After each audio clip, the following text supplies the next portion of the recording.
Tales for Dark Nights.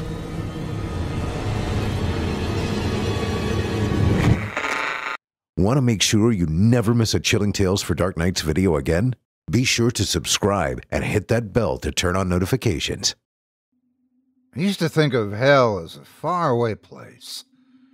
For those of you out there who still hold that belief, this piece of my life is for you. Don't ask me why I'm doing this. I'm honestly not sure. My therapist says writing about our traumas can help our brains cope, make things easier to swallow, a system he affectionately refers to as remedy writing. My reason could be something as selfish as that. Perhaps I'm also hoping that those of you who read this will heed its warning. Do not make the same mistakes my 10-year-old self did. Or maybe it is merely the adage, misery loves company. I grew up in a middle-class suburb of Ventura County, not too far from Los Angeles. Our house was one of many cookie-cutter homes separated by white picket fences and chain-link fences. My mom, a soft-spoken, dream-driven woman, worked from home as an editor for a growing magazine. My father spent every day in Simi Valley, where he worked as a cargo loader for trucks. After a day of lifting, managing the forklift, and meeting every physical demand, he'd come home sore and irritable. I remember eagerly staring at the clock, watching it tick revoltingly slower every time I checked. Then came the magical chime that sounded our freedom. Summer break had started, and school finally released us from our desk shackles. I think I miss that most about childhood, the raw, unfettered excitement I had for things. The sort of overwhelming avidity that kept you awake at night, just waiting to look underneath the Christmas tree, just waiting to see your birthday cake, just waiting for a brand new day. We eventually lose it as adults, once the day-to-day exhaustion and cynicism sets in. With summer came many things that have permanently crystallized in my memories. The smell of backyard barbecues, the giddy laughter of kids running through sprinklers while their parents gossip on the porch, the golden bar of sunset slowly sinking down the street, and, of course, how could we forget the ballad of a summer heat wave, the ice cream man's jingle. That was how it all started. It was a warm Wednesday night.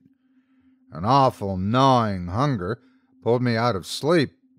Unable to ignore it, I slipped out of bed and crept past my parents' bedroom. I was craving something sweet from the kitchen.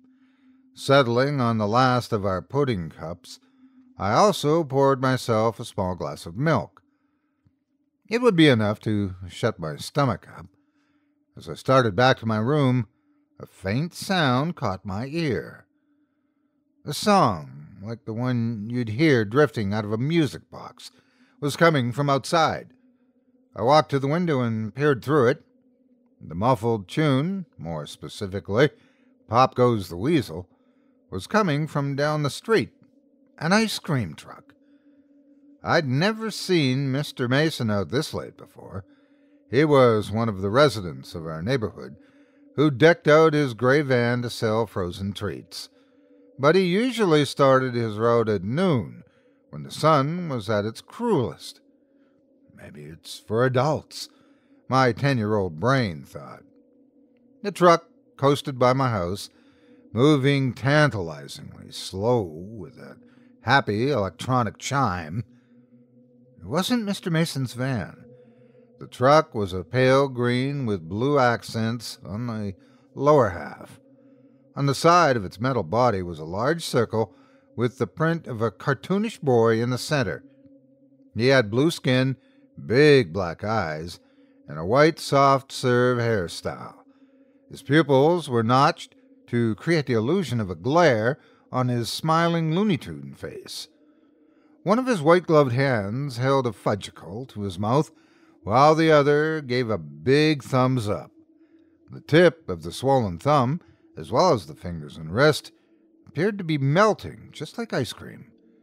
Written above and below the circle in sizable, whimsical lettering, Piper's Popsicles. Join the fun. That next morning is still such a vivid memory to me. I remember waking up to my father's fist pounding against my door. He was yelling, ordering me to unlock it. I pulled the sheets over my head and curled into a ball. Even now, I can still feel that sharp tinge of anxiety just thinking about it. Then, from behind the door frame, a countdown started from 3. You never wanted him to reach 0. God help you if that man ever reached 0. When I opened the door, he snatched my arm and pulled me into the kitchen. My bare feet dragged pitifully across the floor. The white milk jug was sitting on the corner, its cap still missing. Mom was sitting at the table, her neck deliberately facing the window. Not a good sign. "Did you leave this out?" he asked with a Soto voice. When I didn't give an immediate answer, he twisted my arm.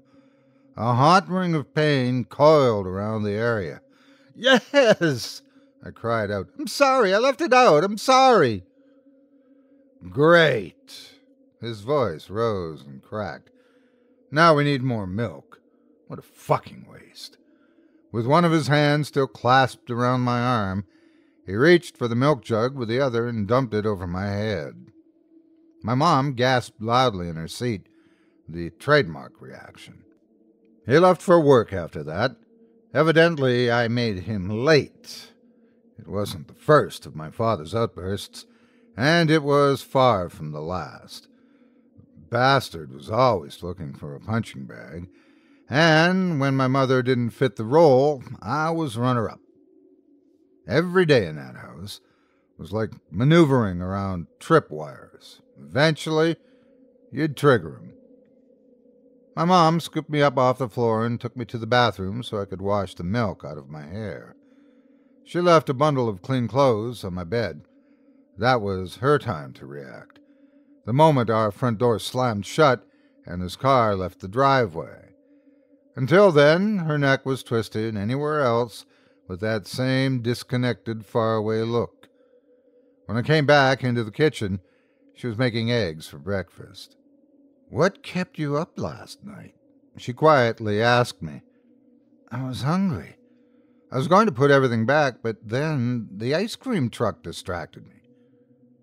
She looked at me quizzically, the blistering hot oil popping in the pan. "What do you mean?" "He was driving around the neighborhood last night. Didn't you hear his music?" She scrunched her forehead and shook her head. "Mr. Mason wouldn't be driving around that light. There wouldn't be any point to it. All he would get is no customers and noise complaints. The sweets you ate before bed probably made you dream about it." If only that were the case. That night my stomach once again woke me. The hunger pangs had come back much worse this time, as much as I tossed and turned, trying my best to ignore it. But it was impossible. I sighed and pulled myself out of bed, once again tiptoeing past my parents' bedroom. The kitchen had nothing for me, not even milk now. My mom still hadn't been to the store that week, leaving our pantry mostly vacant, save for larger meals. I wanted something sweet. Then it came again, the melodious music from outside. The ice cream truck was driving its late-night road again. Another sharp twinge stabbed at my stomach. The thought of ice cream at that moment was captivating. If the driver were following the same pattern as last night, he'd pass right by here, right? The idea teased me. I weighed my options. The piggy bank in my room had at least $2 or $3 of change in its gut. I could run out, pay him, grab the ice cream, and run back with my folks none the wiser. But if my father noticed, oh dear God, if he saw, I'd have a lot more than hunger pains to fall asleep to. I stood there and pondered. Eventually, hunger won the debate. I went into my room and opened up my piggy bank. The mechanical jingle was getting closer. It was nearly passing the yard. I put on my shoes and wrapped a jacket over my pajamas.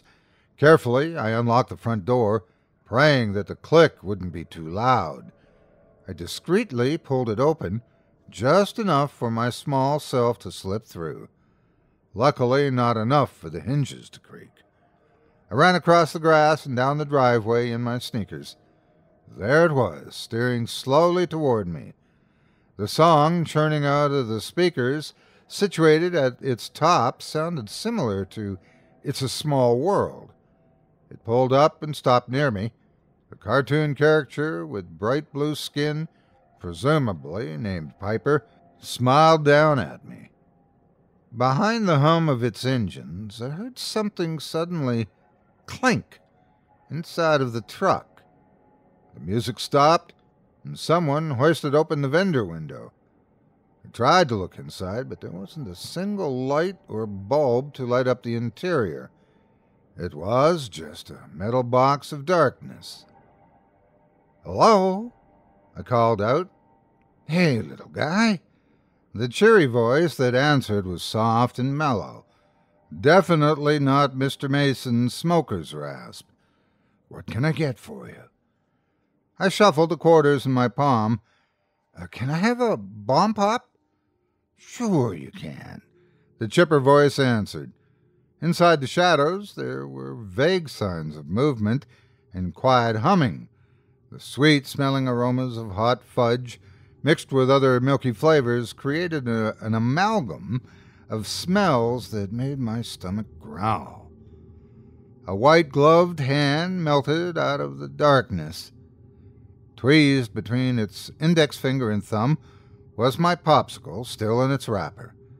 I took it and held my hand full of quarters out to the serving window.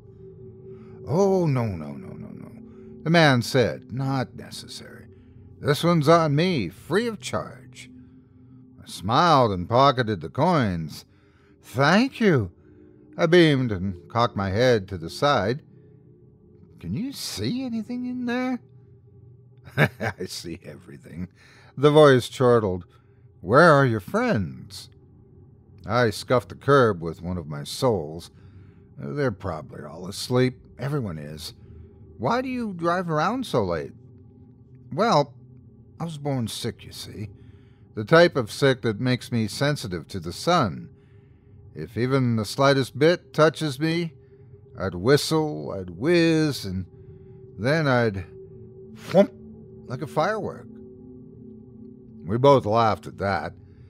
From within the lightless interior, I could make out a vague face with perked, smiling cheeks. "Would you like another popsicle?" he asked. I itched the back of my neck. "I should go now. If my dad sees me out here, I'll get in trouble." "Oh." He sounded disappointed. "We wouldn't want that. Drop by again, okay? Bring some friends next time." "I will." I smiled and waved as I carried my free popsicle back to the house. The door quietly closed behind me. My parents didn't hear a thing. On my way back to my room, I peered out the window. The ice cream truck was still out there, sitting motionless in front of my house. Finally, the wheels started turning and the music began a new chorus of Home on the Range. I ate the tricolored popsicle in my room. The flavor that tingled over my tongue was nothing like I'd ever experienced. I'm not exaggerating when I tell you that words will not do it justice, but I'll do my best. It was a beautiful mixture of cherry, lime, raspberry, and something else, something different. It was like a literal rocket that propelled itself through my system and left a sputtering trail of joy. Each bite only brought me to a higher atmosphere. It was fantastic, enjoyable, and worst of all, unnatural. I slept like a baby that night with more than a satisfied stomach. The next day I biked around the neighborhood with a few. We had chosen a miserably hot day for it and quickly regretted the decision. Luckily, we found a large tree and sat with our bikes in its cool shadow. Have you guys heard it too? The ice cream truck at night? I asked everyone. They shook their heads, trading off skeptical looks at me, except for one boy, Matthew. He was pudgy, wore a pair of square-lensed glasses that complemented his round face, and had cheeks splattered with freckles. We weren't close friends, but mostly knew each other from school. "I've seen it, parked right outside my house," was his tepid response. The guy waved at me from the window. I thought it would wake my mom up, but she slept like a boulder. Before I could answer him, it was as though the devil himself had heard our chatter and we heard the music. Mr. Mason's ice cream van rounded the corner, blasting the first few bars of its tinny melody. That was just what we needed right now, the perfect solution for a brutal summer day. Ever since the bomb pop from last night, I'd been craving another. My thoughts kept returning to it, the lingering flavor still flickering in my mouth. I was almost drooling. I wanted more. Mr. Mason quickly spotted us and pulled up with a smile. He spoke in a grizzled, unique voice, which I now realize was a thick Turkish accent. I handed him the change in my pocket and waited for the wondrous rocket-shaped popsicle. The moment I grasped it, I immediately tore the wrapper off and sunk my teeth into it. Then, just as quickly, I stopped and gagged. It was bitter, like I'd just taken a bite out of frozen wax. The taste covered my tongue and clawed the back of my throat. I let each of my friends have a lick, except for Matthew, who immediately declined. They all said it tasted normal, not sharp or waxy at all. My friend, who had asked for the same thing, even let me try his. It was horrible, absolutely horrible. None of them could taste it, the disgusting flavor. I lay in bed that night, staring at the ceiling and shaking. The pulsing red numbers next to my bed read 2 in the morning. My eyes were red and swollen from hours of crying. Pain lanced the purple pear-shaped bruise on my leg, a reminder, courtesy of my father, that after a grueling day of work, he did not deserve to come home to a bike left in the driveway.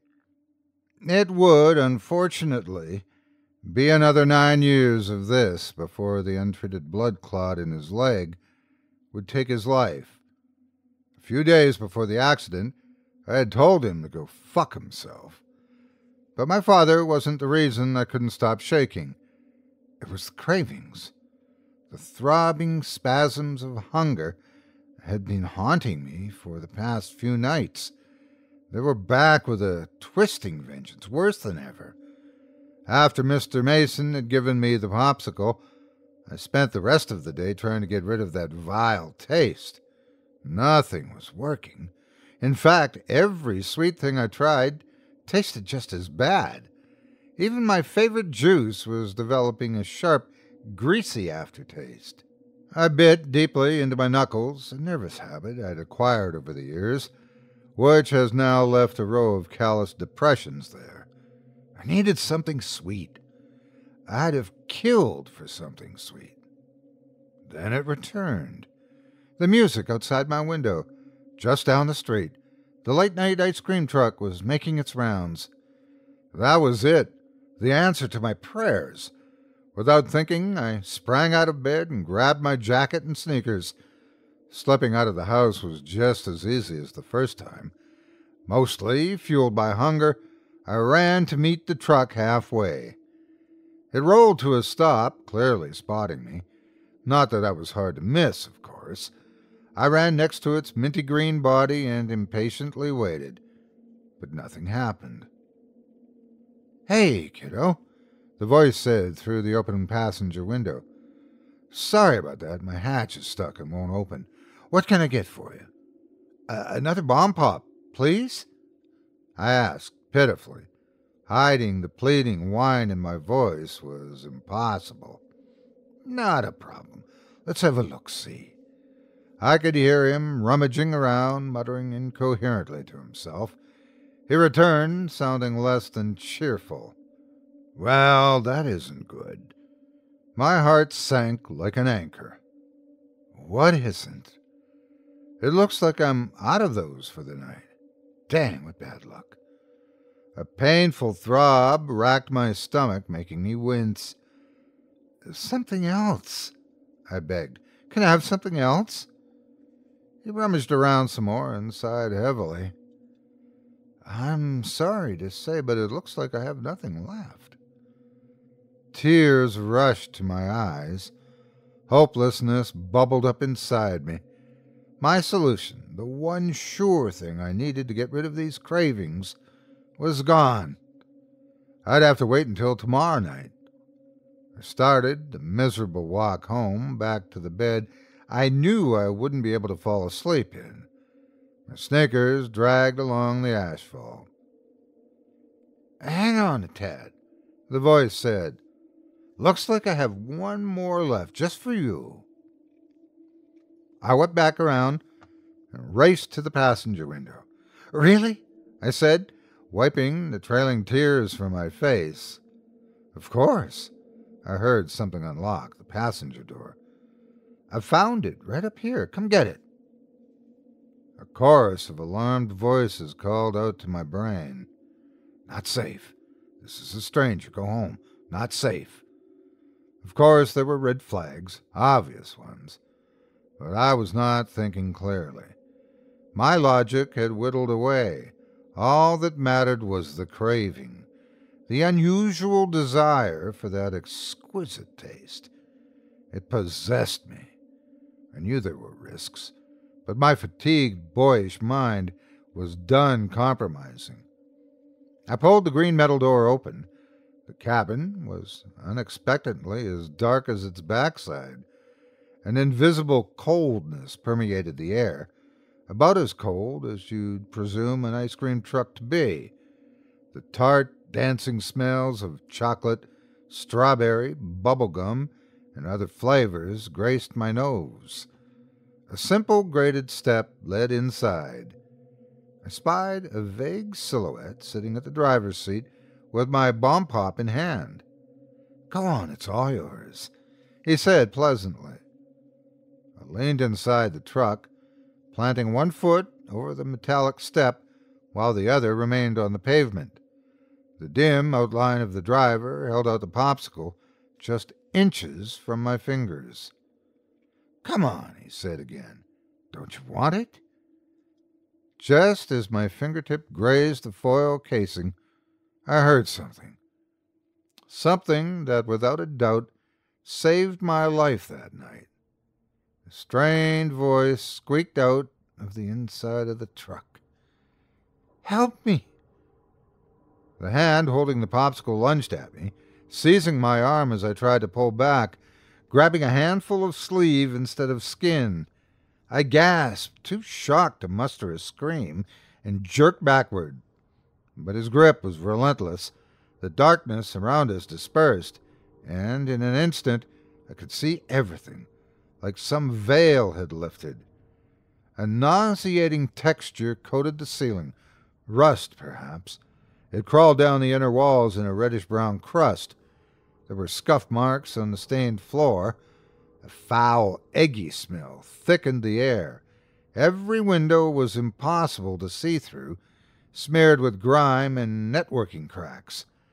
But the worst of all, the crux of my persistent nightmares even now, was the thing in the driver's seat. A naked, bluish body, mottled with dark rashes and boils.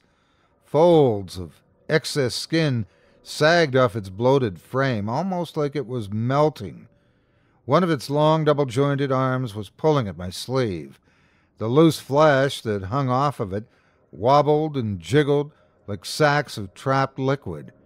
And then its face, the horrible, horrible face, was creased with a clownish smile. Its gums were gray and infected with bent teeth jutting out of them. It looked bald at first glance, but a few straggly white hairs sprouted from its swollen blue scalp. One of its eyes, a pitch-black sphere, was rooted in its cheek like it had slid down from the socket. The only thing remotely human about the thing was the way it sat in the driver's seat. One ugly hand on the steering wheel, the other still trying to pull me closer.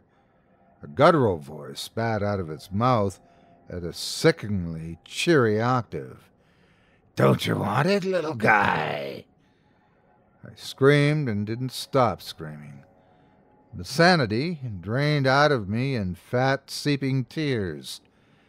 My vision was a wet, blurry haze of horror, and internal voices screamed for me to run, run, run, run. Suddenly something was ripping. I flung myself back onto the asphalt. My sleeve was now a bloodless gash of torn fabric. The nude, humanoid thing was exerting a strange, huffing, gurgling sound. Maybe laughter. I don't care to know for sure. Outside of the truck was even worse than the inside.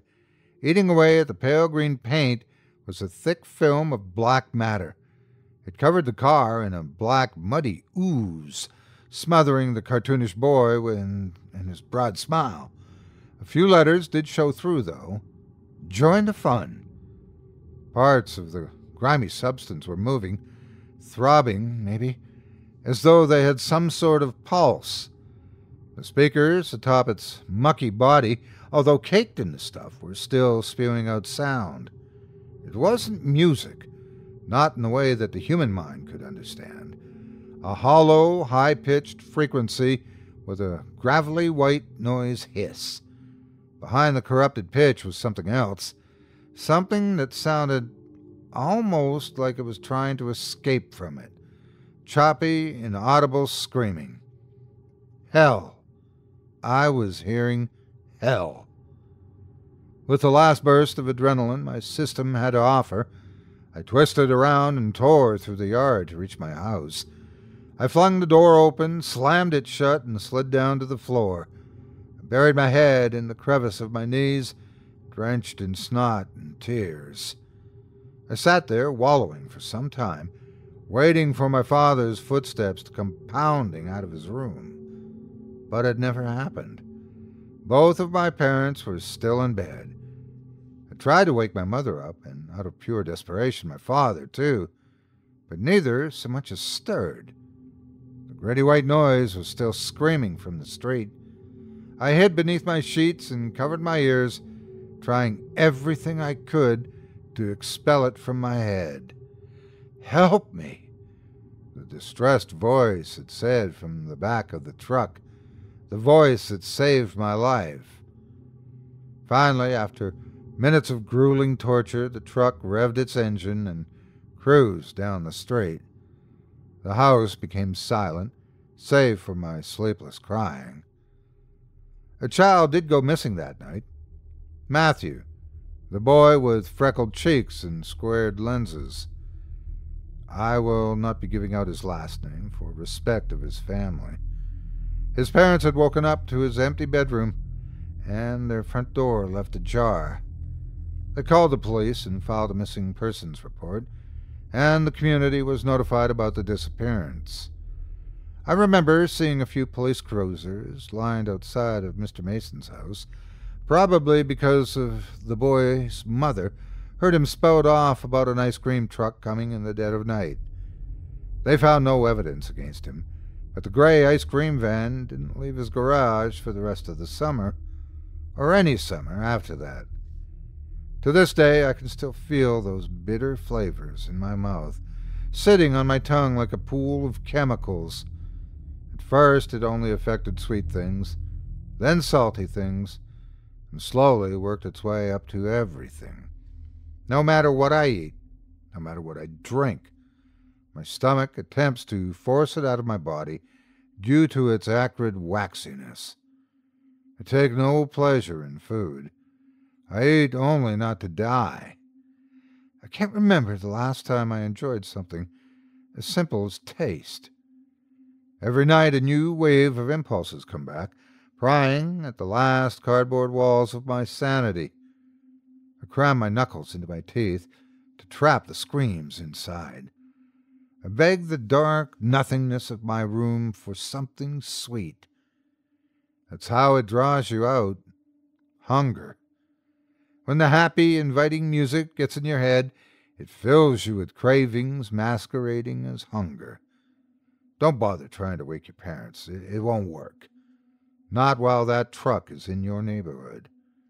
Then you take the bait, the incredible flavor from your dreams, a taste so perfect you'd kill for a sliver of it again. But when you go back, begging for just one more, it takes you. So, I implore you, whether or not you decide to believe me, after reading this, at least give it some thought. If you are ever stirred awake in the dead of night, and an ice cream truck's jingle drifts in from the window, go back to sleep. For the love of God, go back to sleep.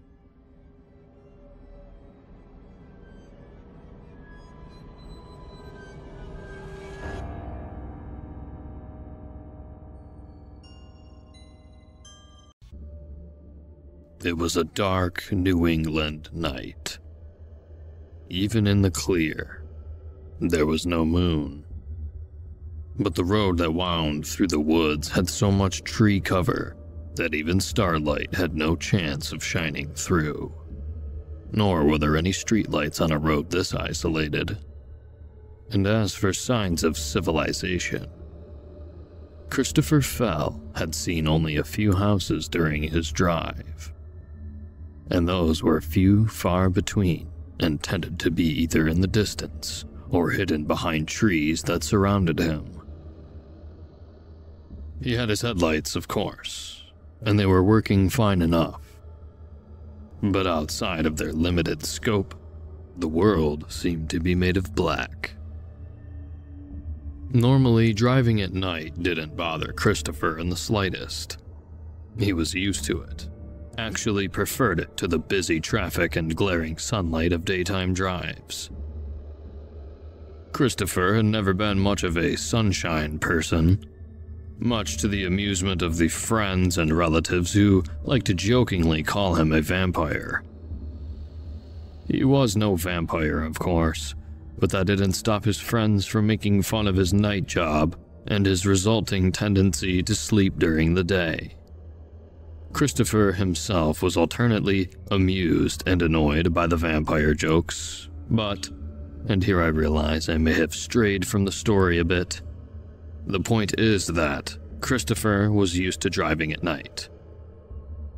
Normally, it would not be an issue.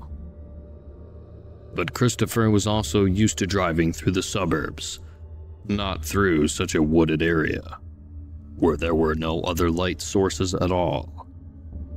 Christopher was also used to driving while much more alert than he was right now.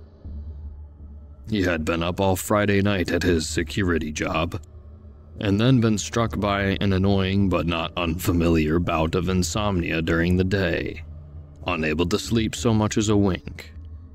He really should have begged off when his buddy Frankie had suggested going to a party at Frankie's cousin's house the following night, or at least made sure to get a nap in, or something.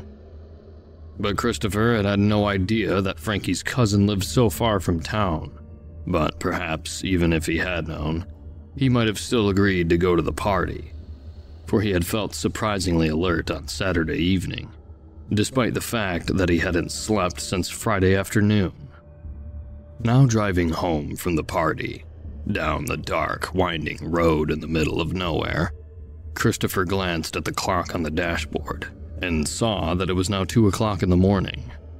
He did a bit of calculation and realized it had been roughly 33 hours or so since he last slept. Can that be right? He thought, Let me see. I woke up Friday afternoon at about 5 p.m., went to work all night, couldn't sleep all day. Went to the party went late. Yep, a bit over 30 hours. Oh, no wonder I'm wiped. He still felt safe to drive, but his eyes felt awfully heavy, and Christopher, perhaps a bit more desperate than he realized, rationalized. If I close my eyes for just a moment, that might be all I need. Not even 10 seconds, just a moment. After all, the woods, which had been remarkably thick, were clearing up ahead. They rather suddenly stopped, in fact, revealing nothing but large meadows on either side of the road. Christopher was still debating on whether to rest his eyes for a moment, when his eyes, rather involuntarily, made the decision for him. He didn't exactly doze off, but he did close his eyes. Christopher would later swear it was just for a moment. He was startled awake. No, not awake. That would imply he had fallen asleep for a moment. And Christopher just would not admit that was so, when the car hit a surprisingly severe bump in the road, just as his car was emerging from the woods. The steering wheel suddenly jerked to the right, almost as if in protest to whatever the car had rolled over on the street, and Christopher suddenly found himself driving on the grass on the side of the road. Christopher tried to compensate by jerking the wheel back to the left, but before he could act, he was distracted by a flash of movement. At first, he didn't know what it was, and the next thing he knew, the car slammed into a tree in the meadow. Christopher was thrust forward, his life undoubtedly saved by his seatbelt, but his head slamming into the top of the steering wheel. "Son of a bitch!" Christopher exclaimed. Dazed, he looked at the driver's side and passenger windows and saw that, as far as Christopher could see in the darkness, he had struck the one and only tree in the entire meadow. If his car had gone in any other direction at all, he would have been absolutely fine. "Just my damn luck," Christopher griped. He supposed he could just drive off. He didn't think the car was damaged that badly, although there was surely a nasty dent in the front. But his curiosity got the better of him, and he wanted to visually inspect just how bad it was. He turned the ignition off and removed his flashlight from the glove compartment. He opened the door and stepped out of the car. An instant before, he shone his light towards the point of impact between the car and the tree. He suddenly remembered that he had seen a flash of movement just before the collision, and for a moment, he wondered if he had hit a deer. Then, his mind finally clicked into operation, and he realized what he was looking at. A person. He had hit a person. Pinned between the car and the tree, at an angle that somehow hadn't been visible from the front seat, was a young man, not much older than a teenager. Without thinking, Christopher instinctively gave the car a good shove, and perhaps he had accidentally put the car into neutral at some point during the accident. That was somehow enough to move the car a foot or two away from the tree, just enough to allow the man that had been pinned to tumble to the ground. From his prone position on the ground, the young man's eyes rolled to look up at Christopher. "Well," the young man said, eerily not moving a muscle other than his mouth when he talked. "Well, looks like I'm dead.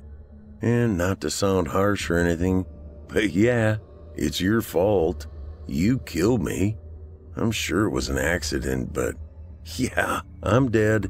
And yeah, you're the one to blame, no two ways about it." No, Christopher replied, in both disagreement and panic. "No, you're all right. You're fine. Of course you're not dead, or you couldn't be talking. Don't worry. You're gonna be okay. I'll get help." "Sorry, bub, but yes, I am dead. Check my pulse if you don't believe me. Not sure about the talking. Maybe that's only your imagination fueled by a guilty conscience. Or maybe it's something supernatural. I don't know. The first explanation is usually the best." "This is insane," Christopher protested. The man claiming to be dead finally moved something other than his eyes and his mouth. He raised an arm, as if in defiant offer for Christopher to feel his pulse. Christopher took the man's wrist, and sure enough, couldn't find a pulse at all. "Doesn't mean anything," Christopher declared, quickly letting go of the man's wrist and allowing the man's arm to clumsily plop to the ground. Christopher squatted down and put 2 fingers on the man's neck, like he'd seen people do in the movies. No evident pulse there either. Told you, I'm dead. "This is impossible," Christopher insisted. "It can't be happening." Afraid it is, friend. Listen, I don't hold a grudge. I know it was your fault, but I have no doubt in my mind you didn't mean to hit me. I didn't, I swear. I was just so tired and the car hit a bump in the road and I lost control only for a moment. And what are you doing out here in the dark in the middle of nowhere anyway? I like to wander outside at night and do some stargazing, the dead man explained. It's not the middle of nowhere from my perspective. You probably can't see it from here, what with the lights off and all, but my house is just beyond the tree line on the far side of this meadow. This meadow is more or less my backyard, I guess you could say. This is madness, Christopher insisted. You can't be dead if you're talking to me. Oh, look, let's not get into that again. I don't know the reason for why it's possible, and do you really even care?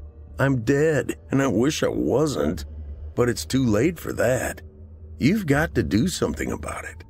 I'll call the police, Christopher said, reaching into his pocket to retrieve his cell phone. He pulled his phone out and hurriedly entered his password to turn on the screen, but before he could start dialing 911, the dead man protested. What, are you crazy? I'm already dead. There's nothing you can do about that now. Listen, if you calling the police could somehow do me any good whatsoever, yeah, I'd want you to call them, right here, right now. But what good is that going to do? Well, but it's the right thing to do, Christopher pointed out.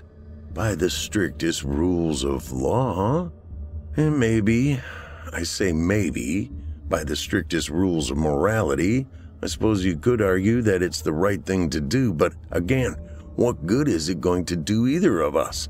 Look, do you like your life? I mean, are you happy? I don't mean right now, of course, this is a terrible time, I know, but I mean, in general. Are you happy? Well, Christopher said, hesitating, thrown off by this sudden change in the conversation's direction. I don't know about happiness. I guess I'm not exactly unhappy. I'm content. I guess it's the most accurate way of putting it. Okay. And what's going to happen to that content little life if you call the police? Just stop and think a bit. What's going to happen in the aftermath? But what are you saying? Christopher demanded. I can't just drive off. No, the dead man admitted. With that, I agree. You gotta hide the evidence. Are you insane? Christopher protested. Look, the dead man continued. I don't think there's any blood on the car. Sure, a dent where the car hit the tree, but no evidence that you actually hit a human being. But if you just drive off, even on a road this isolated, someone's eventually going to drive by and see a dead body by the side of the road. That's going to raise questions. The police are good at this kind of thing. They find a dead body, trust me, sooner or later, they're going to find a way to track down the killer. You have to hide the body. I can't believe this. Believe it, the dead man said. I'm telling you this for your own good. Again, if calling the police or letting my body be discovered could do me any good, I wouldn't be giving you this advice, but face the facts, man. Hide the body or your life is over as you know it. How am I supposed to hide a body? Christopher demanded. First things first. Grab my wallet. It's in my front right pocket. Well, left pocket from your current angle. Why do I need your wallet? Christopher asked, more confused than ever. 2 reasons, the dead man responded. First, I can't have you continuing to think of me only as the dead man. It's insulting. I have a name, you know, but you'll never know what it is if you don't check. Second, there might be some cash in there. I don't remember, but this has turned into a hell of a bad night for both of us. and you might as well get something out of it.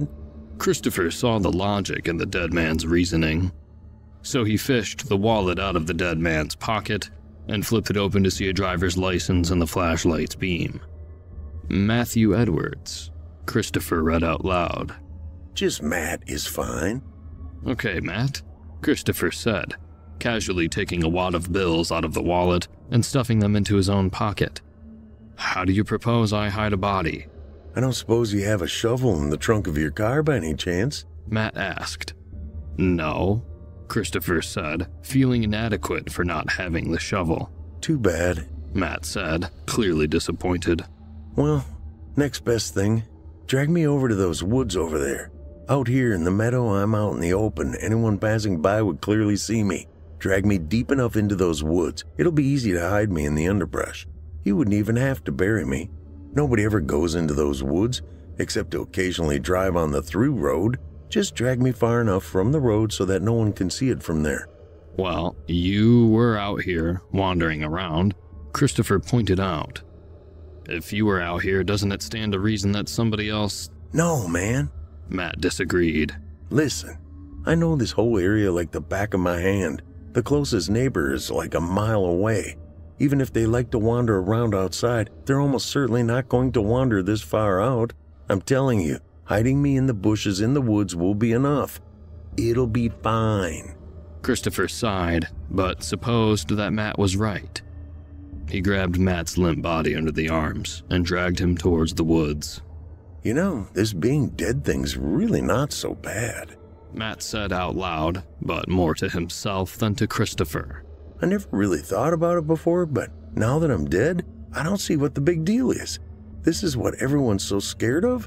It's actually pretty relaxing. No responsibilities, no worries. Hell, I don't even have to move. I guess you couldn't even if you wanted to, Christopher replied.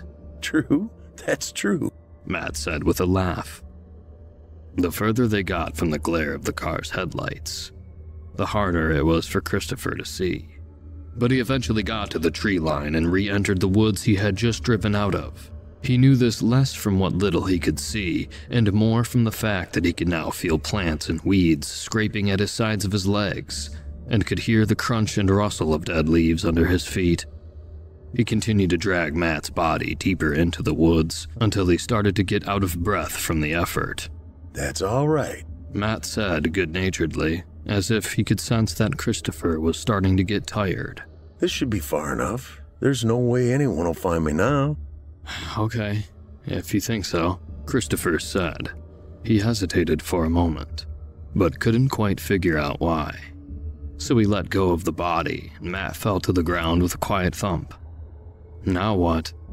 Well, Matt said, clearly taking the time to consider his answer. I guess that's it. That's it? Christopher repeated, still trying to process everything. Yeah, Matt said, now with more confidence. Nothing else really to do, I guess. Might as well go on your way. So, Christopher said, still hesitant to leave, and still not quite sure why. I guess this is goodbye. Bye, Chris, Matt said. Take good care of yourself. Drive safe. You too, Christopher said before realizing how stupid that sounded. I mean, you know. Bye. Christopher wasn't sure in the dark, but he thought he saw Matt give a friendly little wave of his hand. Christopher waved back, feeling foolish for doing so, but hey, it was an awkward situation. He walked back to the car, shone his light on the front again, and decided that his original determination had been right. The car really wasn't hurt that bad at all. Dented, but still easily drivable. He got in his car, closed the door, turned off the flashlight, and put it back in the glove compartment. He drove for another half hour or so, sometimes in silence, sometimes with the radio on. Gradually, signs of civilization started showing up. A crossroad here, a house, or some other building there. Eventually, he arrived back in town. He pulled into the parking lot of one of the very few public buildings open this time of night, the local police station. He had made a decision during the drive home. He would turn in the dead man's wallet. He would claim that he found it by the side of the road or something, if anybody even asked. It was a small gesture, but he figured it was the least he could do. "Good evening," Christopher said to the officer on duty at the front desk.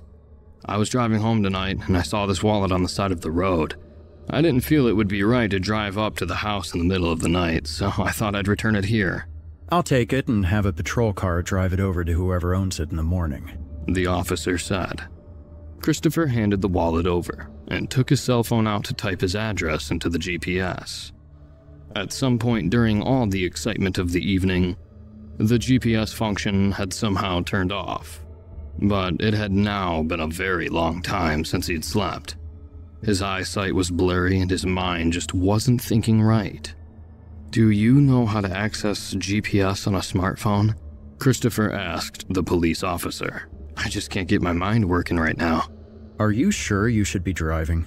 the officer asked, giving Christopher a stern look of warning. But still, he reached out a friendly hand and took the phone to try and figure it out. "Hey, did you know your phone is in record mode? You've got a really long video on here." What?" Christopher said, barely understanding the officer's question. All Christopher knew was that he was, no pun intended, dead tired. He just wanted to sleep. "Yeah, here, see?" the officer said, pointing the video out. "You've been recording everything for God knows how long." To prove what he was saying, the officer hit the play button, expecting to see the usual meaningless shaky cam visuals that occur when someone accidentally turns on their phone. The officer was shocked to see what looked like a dead body lying between a tree and a car. And this is what both the officer and Christopher heard on the recording. "Well, but it's the right thing to do," Christopher pointed out to Matt on the recording. No voice responded. Indeed, all they could hear was Christopher talking to himself. "Well," Christopher's voice continued on the recording. "I don't know about happy. I guess I'm not exactly unhappy. I'm content. I guess that's the most accurate way of putting it." "But what are you saying? I can't just drive off. Are you insane? I can't believe this. How am I supposed to hide a body?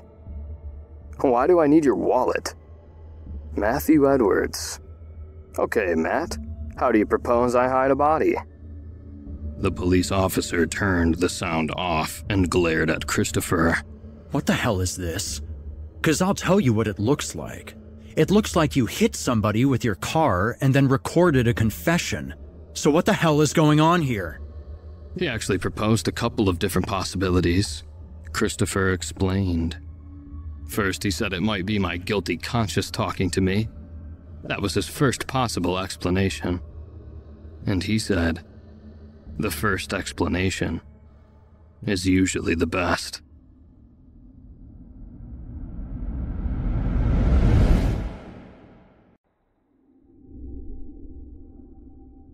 The world is more alive at night.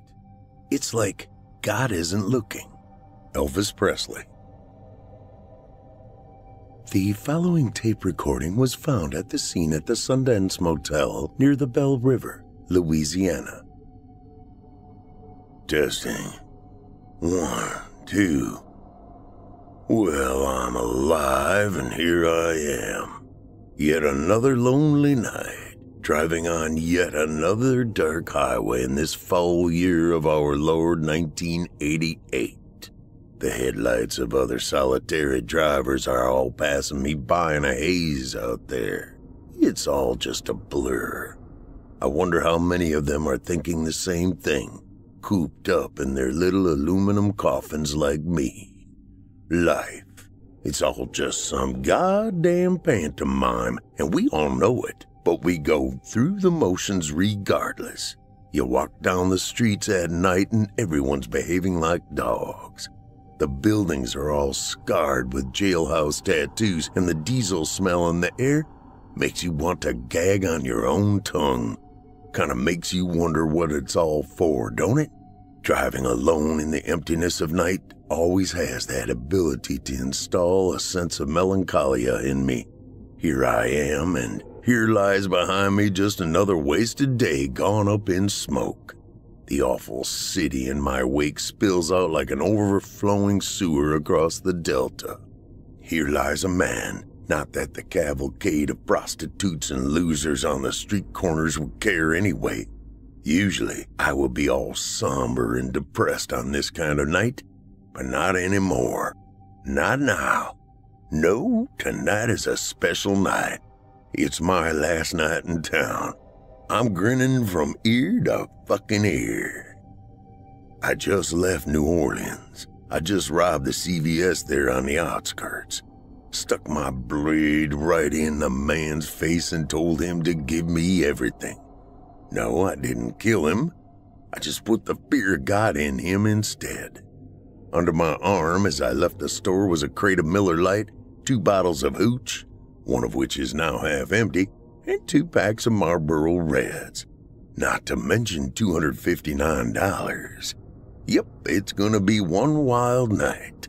I stole one of them dictaphones that you see on detective shows too.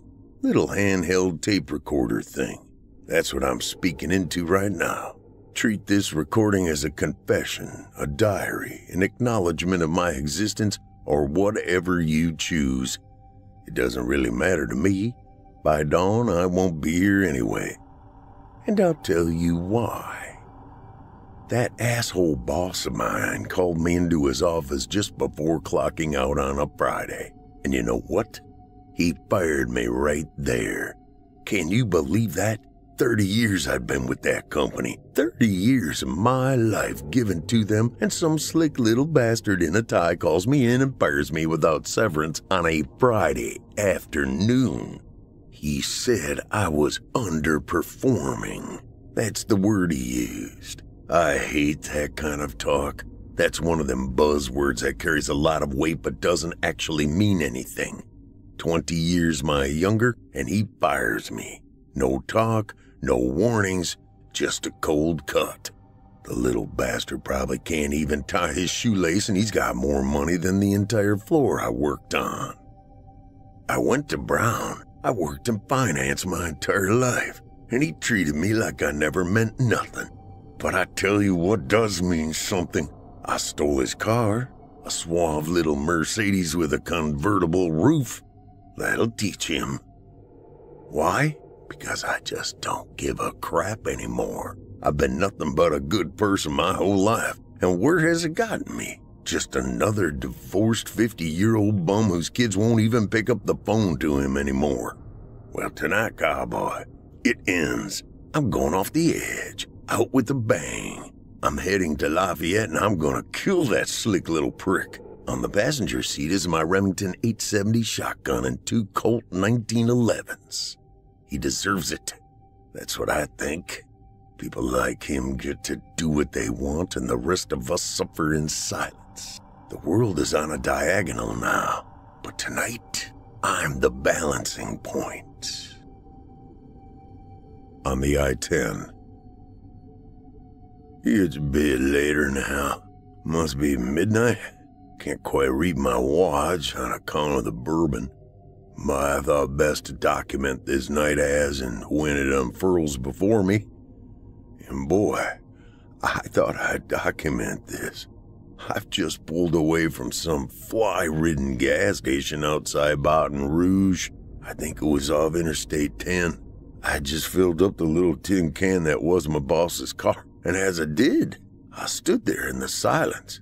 The night was quiet. Quieter than normal. Had to admit, I felt pretty exposed. The air seemed thicker than usual. It was hot. The pops of sweat ran down my back like beads of oil. The flies buzzed all around the twitching halogen lamps in the forecourt. I peered beyond that island of light at the station and out to the dark bayous of Atchafalaya beyond. They stretched on endlessly into the sultry night. Toads ribbited, and at the edges of the swamps just past the highway, the hissing of those crocs was as clear as cop sirens to me. Something was not right back at that station. Maybe I've had too much to drink, but something don't feel right at all. There's a net settling over us tonight. I saw a man slumped over back there. He was near the ATM. He was convulsing and fitting. The cashier in the station didn't take any notice of either of us out there on the forecourt. I stood at the car and looked down at him. At first, I just thought he was just some junkie, just another crumpled life. But then I saw his mouth, and what was frothing out of it, a thick, bubbling white liquid. Rabies. The poor son of a bitch had rabies. When you get to the point where you're fitting on the asphalt of some gas station, you're pretty much fucked. His face was all swollen and bruised like he had been stung by a gang of hornets, like his face was half filled up with water. But the thing that really scared me was how in between the man's excruciating fits, he managed to glare right at me and point his finger at my body. His eyes were wide and black and hollow, and he just stared up at me, gasping, while all the froth and sickness of the damned seeped down his vest. He didn't even seem to be living anymore. His mind had left him. Maybe he was asking for help? It was like a warning or a bad omen, but one I didn't understand. I was so shook up that I leapt into the car and sped away from the station, kicking up bits of stone as I did. The gas station disappeared into the wall blackness behind me like a fading star. I dared not look back in the rearview mirror, just in case. That man was still there on the forecourt, pointing at me, dying, choking, decaying. His swollen, bloodied eyes still staring at me. That was a while ago. I managed to finish the first bottle of hooch.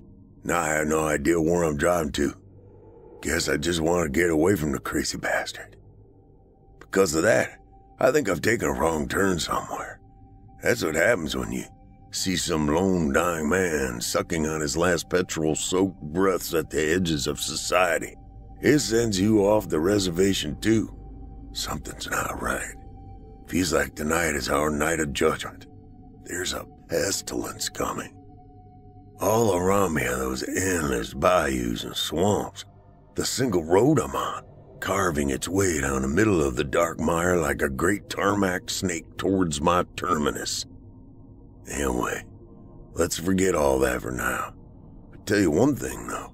Louisiana is hotter than the devil's asshole. Must be old Scratch himself coming for me. Time for a cigarette and a swig of bourbon. I think it's time for the Rolling Stones, too. Let's welcome the old bastard to my side. Shall we? 2 hours go by. Here's official. I'm lost. I don't know where in Christ's name I am. I even entertained the idea of turning back and sleeping this one off, but no, I am well and truly in the back old beyond. Cajun country. So much for one wild night. This was not the type of wild I had in mind. The rows and rows of cypress trees out there in the bayous are starting to make me feel uncomfortable. And I'm still speaking into this dumb tape recorder like it means something. It's 1 in the morning and I've started on the Millers, about halfway through the crate. I think I may be heading towards Vermilion Bay, but can't be too sure. You know, they call it the Bay of Blood. Vermilion was a red substance made from mercury sulfide. Imagine that. Who even cares? The swollen silver moon is hanging high in the sky above. It's casting this weird scintillating glow over everything. Out there in the swamps is where all the Creole fishermen made their huts. Makes me scared. How the hell do people live out here? Might as well live on the far side of Saturn. The road just keeps... Wait, what the fuck is that? There's people on the road ahead. 4 of them.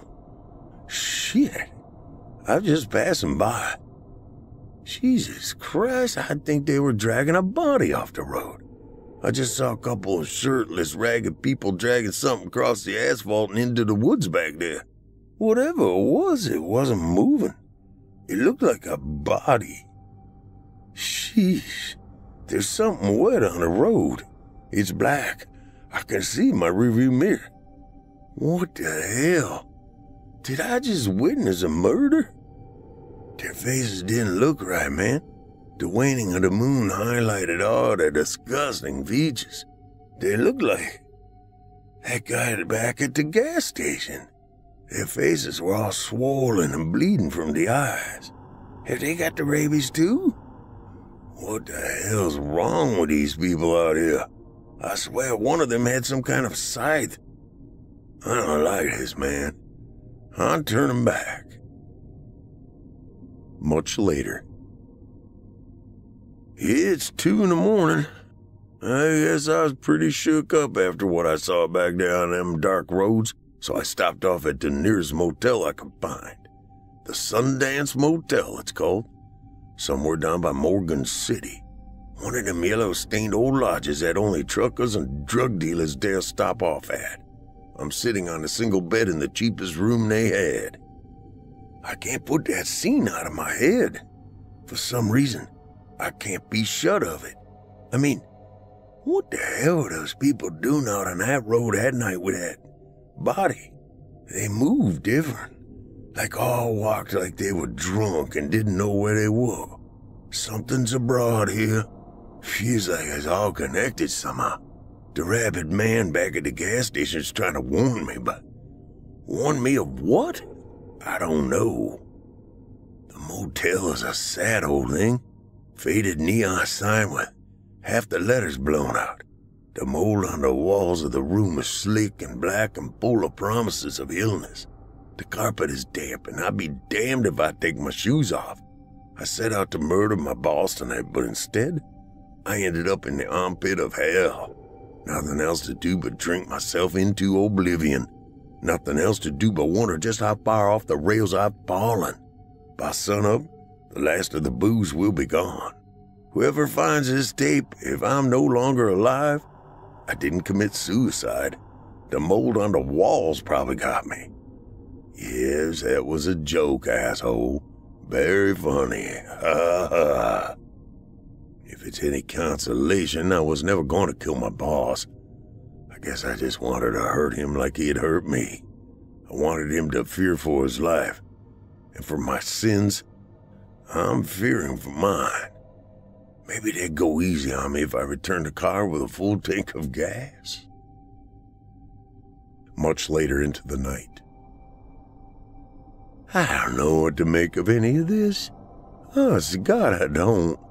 I just woken up in a daze on the damn floor of this shitty motel room. I'd finished all the booze, and I guess at some point in the night, I must have passed out on the carpet here.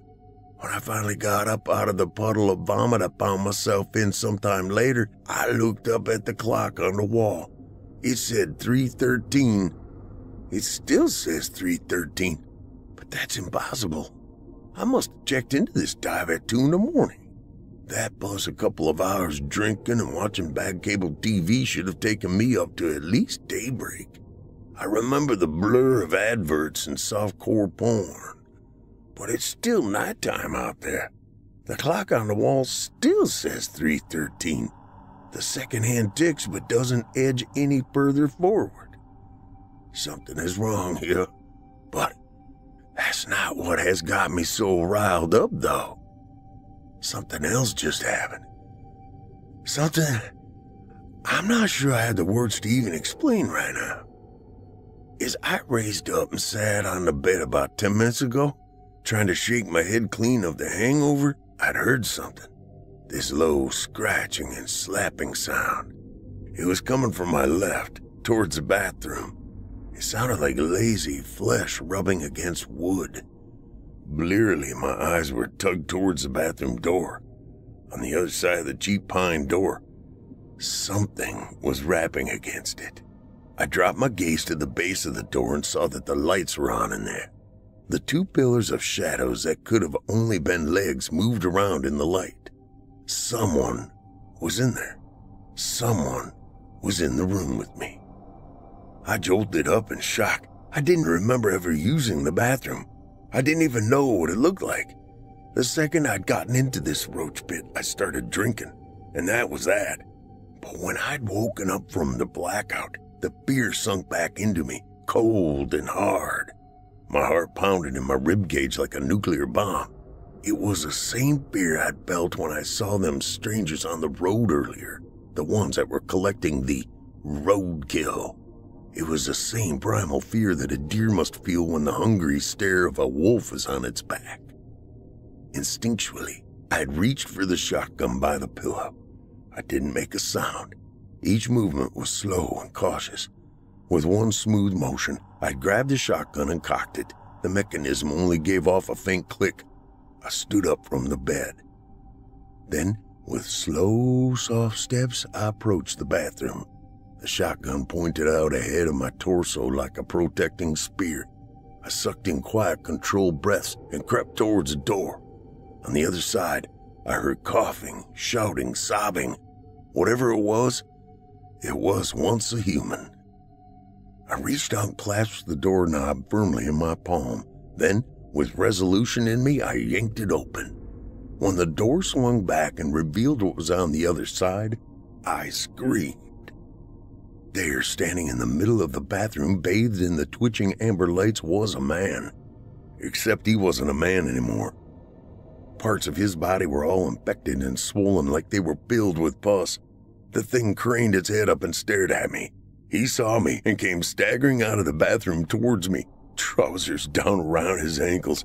His shirt was all ripped up like he'd been brawling with a crocodile. Worst of all, his face was swollen and bloated, just like all the others. The pores in his skin squirmed like they were filled with worms. "Jesus, who are you?" I think I asked him, but he didn't say anything. He couldn't. Thick black liquid poured from his mouth and eyes. His hollow eyes reflected a mind that had left long ago. Now there was only this rabid and feral animal in front of me. He coughed a bunch of spit and blood onto the carpet, then he screeched and hissed as he lurched at me, arms outstretched, ready to embrace me as one of his own. I yelped, and without even thinking, raised up the shotgun and let loose with 2 12-gauge buckshots. The shotgun kicked like a mule in my grip, and the deceased man absorbed the shots like they were nothing. I stood in front of the writhing thing and was utterly shocked. He was still standing. The 2 shots hit him dead in the chest and put a hole straight through his rib cage. Any normal human would have hit the deck like a sack of spuds, but he didn't. I remember screaming. Maybe I shouted something at him too. The man spasmed and then tried to run at me. In a split second, I let off one more shot at his head. The thunder of the shotgun sounded like a stick of dynamite going off in my ears. The man's head snapped back from the impact. Then, when his head raised back up again, it was all mangled and bloody. I just stared at what was left of his face, clutching my shotgun tight. As he stood there, his body swaying from side to side, the skin on his head peeled off like a banana. It dropped down to his neck in flaps, and the writhing black husk underneath was like nothing I'd ever seen before. I don't think I've described that properly. Let me say it like this. Underneath his skin, there were no bones. There was no skull. Instead, this thick, slithering worm came out from his throat and took the spot where the man's face used to be. I gasped and took a step back, pointing my Remington up at it. He looked like a black anaconda that had been hiding in his chest the whole time. The man's body slumped to the floor with a thud. I stood above him and peered down at the utter horror before my eyes. All around his corpse now was a strange black blood that seemed to be teeming with some kind of pond life. The slick black worm protruding from his neck then wriggled free of the body and slithered off quickly to the bathroom. It was more scared of me than I was it. It fled down the plug hole of the bath and left behind it a trail of clear ooze, like a slug. "What the fuck?" I think I had said. Then I threw up some. I tell you, I was so overwrought that I dropped my shotgun and fell to my knees before God right there and then. I prayed and prayed. What was happening scared the shit out of me. Is this punishment for my sins? Is this my perdition? I don't know. All of that was about 10 minutes ago. and the clock on the wall is still saying 3:13. I think this might be hell. Just to make sure I wasn't dreaming, I got up from the bed and peered out the yellow-stained windows of my room. In the dim parking lot of the motel were about 10 of those same people. They're waiting for me. All of them bloated and motionless, like they don't know what to do with themselves. Some are stumbling around and crowing up at the moon. Others are standing still and throwing up this tar-like substance at their feet. Their skin is bubbling with sores and boils. I don't know what's going on here, but they're all sick. There's a pestilence going around. Maybe something in the water. It all started with that man back at the gas station. I should have listened to him. God damn it. 4 hours later. It's been at least an hour now. I haven't moved. Neither have they. I'm sitting at the desk and the clock still hasn't moved forward anymore.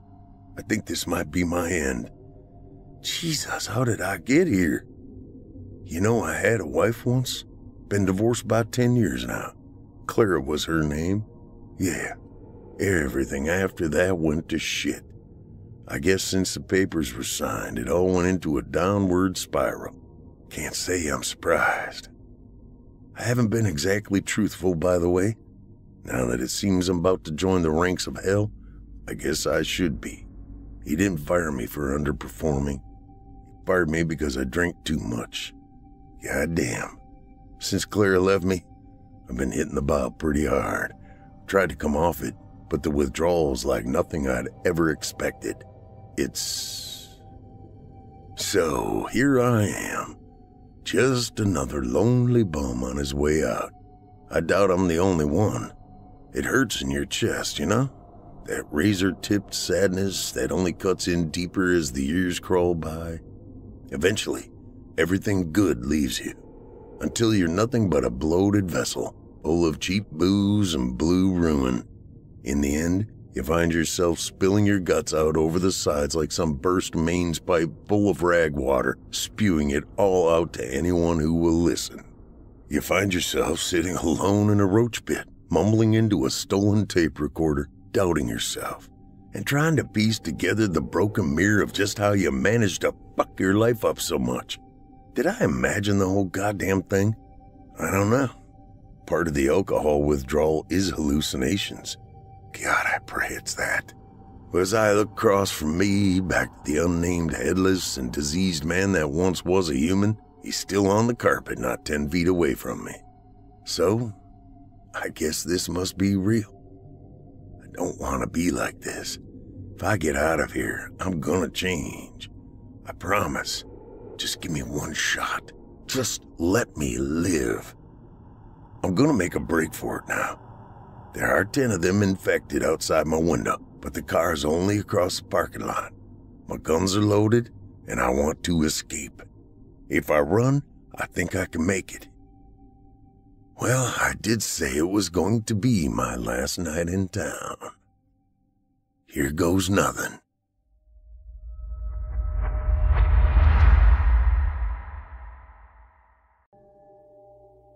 October, 2:23 a.m., California Highway 99, northbound. Get your butt down here and visit your boy! You ain't seen him in near a month! The voice screamed out of the little cell phone speaker. Dale held the phone away from his ear with one hand and kept an ironclad grip on the steering wheel of his Mack truck with the other. His ex-wife's rant was going into overtime, and he wished he knew enough about his new cell phone to know if it had a volume control. I go where the work is. Damn it, Velma. You know that. Don't give me that crap! That's the same excuse you used to spend time with that whore in! Her voice faded, and when it roared back, it was punctuated with the static pop. Kill me. Dale brought the phone back up to his ear. What'd you say, Velma? Don't pretend you don't know who I'm talking about. I know. The signal faded again, then came back. The voice panicked. I don't want to die. Can anyone... Please? That didn't sound like Velma. His ex-wife would cut off her tits before she asked anyone for help. Dale held the phone out, glancing at the little screen. The words, Weak signal flashed. He brought the phone back to his ear. Velma, what the hell are you talking about? Please help me. It wasn't Velma. This voice sounded younger and terrified. Who is this? The voice dropped in and out. Dale was only getting fragments. Sandra, please, gonna kill her. I can't move. All right, calm down. Tell me where you are. End of Route 194, cave, drag race. Come again? Raced a red spider down Route 194. Can't move. Dead bodies all over. Dale's heart skipped a beat. He held the phone away from his ear as a familiar feeling rumbled in his gut. It felt like standing in front of a large, ominous door that was opening slowly, creaking on old, tired hinges, leading to places Dale never looks for, but always seems to find. He sighed and touched the phone back to his cheek. I'm northbound on the 99. Which way are you on the 194, east or west? No answer. Hey, Sandra, east or west? Silence. Dale pulled the phone away, looking at the tiny screen. No signal. Goddamn Chinese piece of crap! Dale pressed a few buttons on the phone, trying to get the call back, but he didn't really know what he was doing. After a few seconds, Velma's voice popped back in, loud and clear. That best friend of yours is so dumb he couldn't find his ass with both hands in his pockets. Jesus, Dale said, then pressed the red button, hoping it would send Velma's voice back to whatever cellular hell it had come from.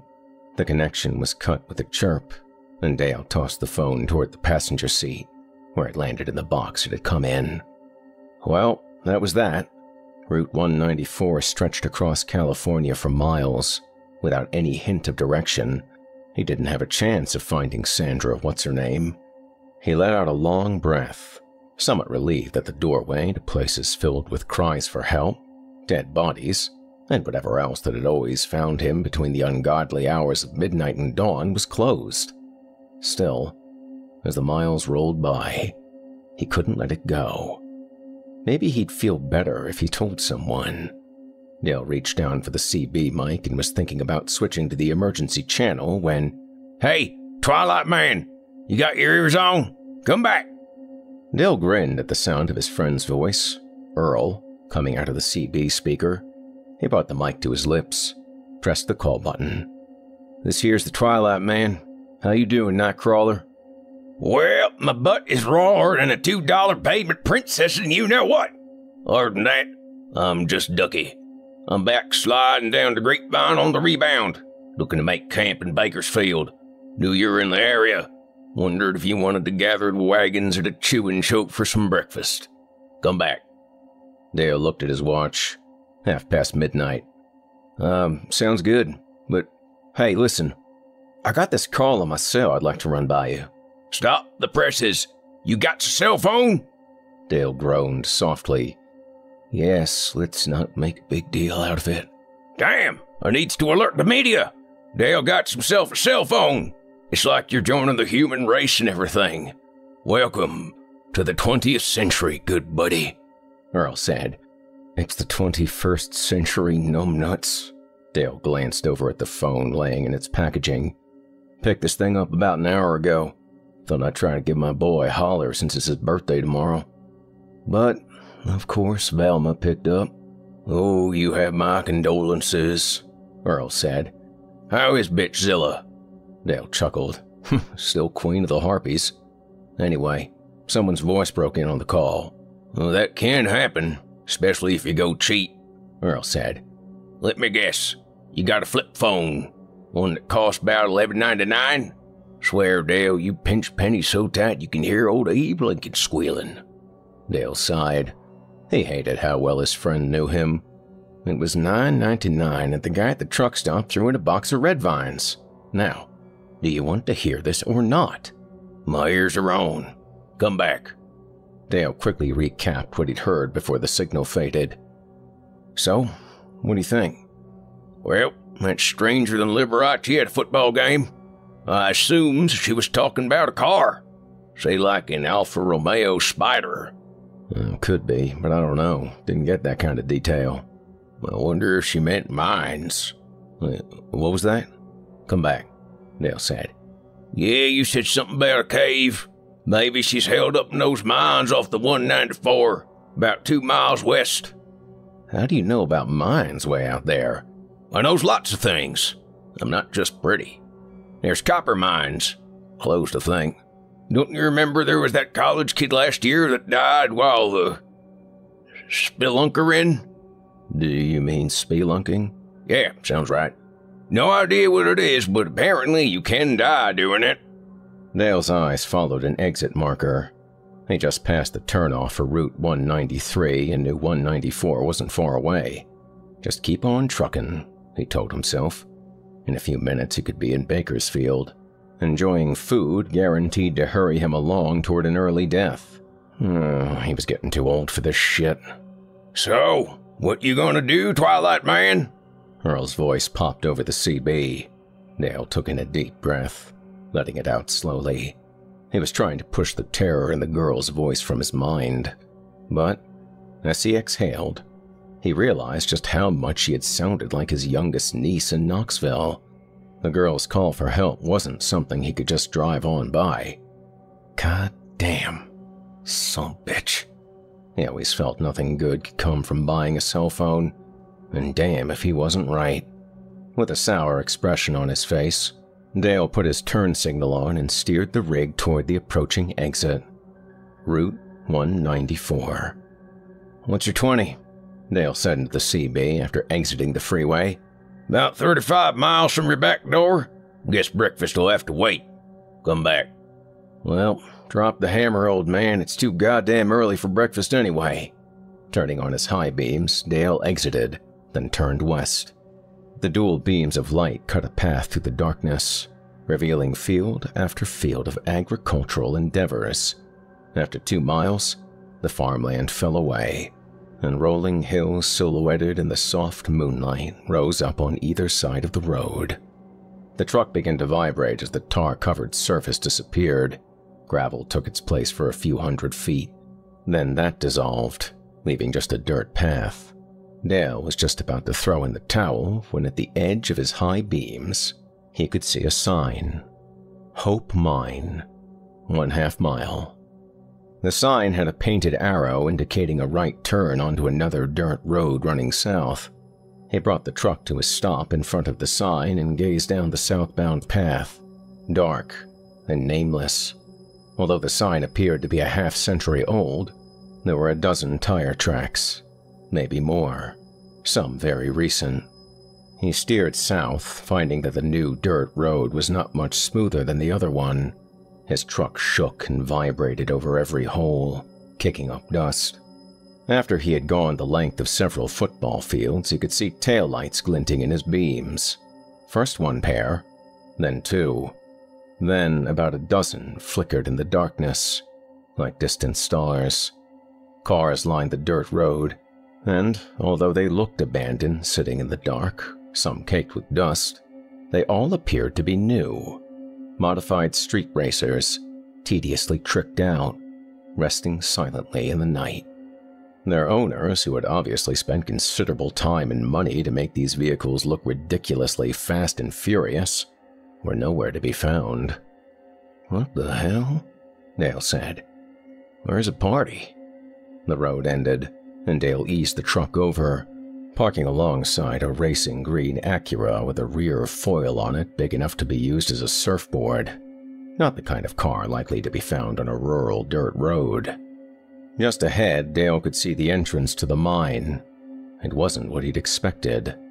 All the images of mines he'd ever seen were products of Hollywood.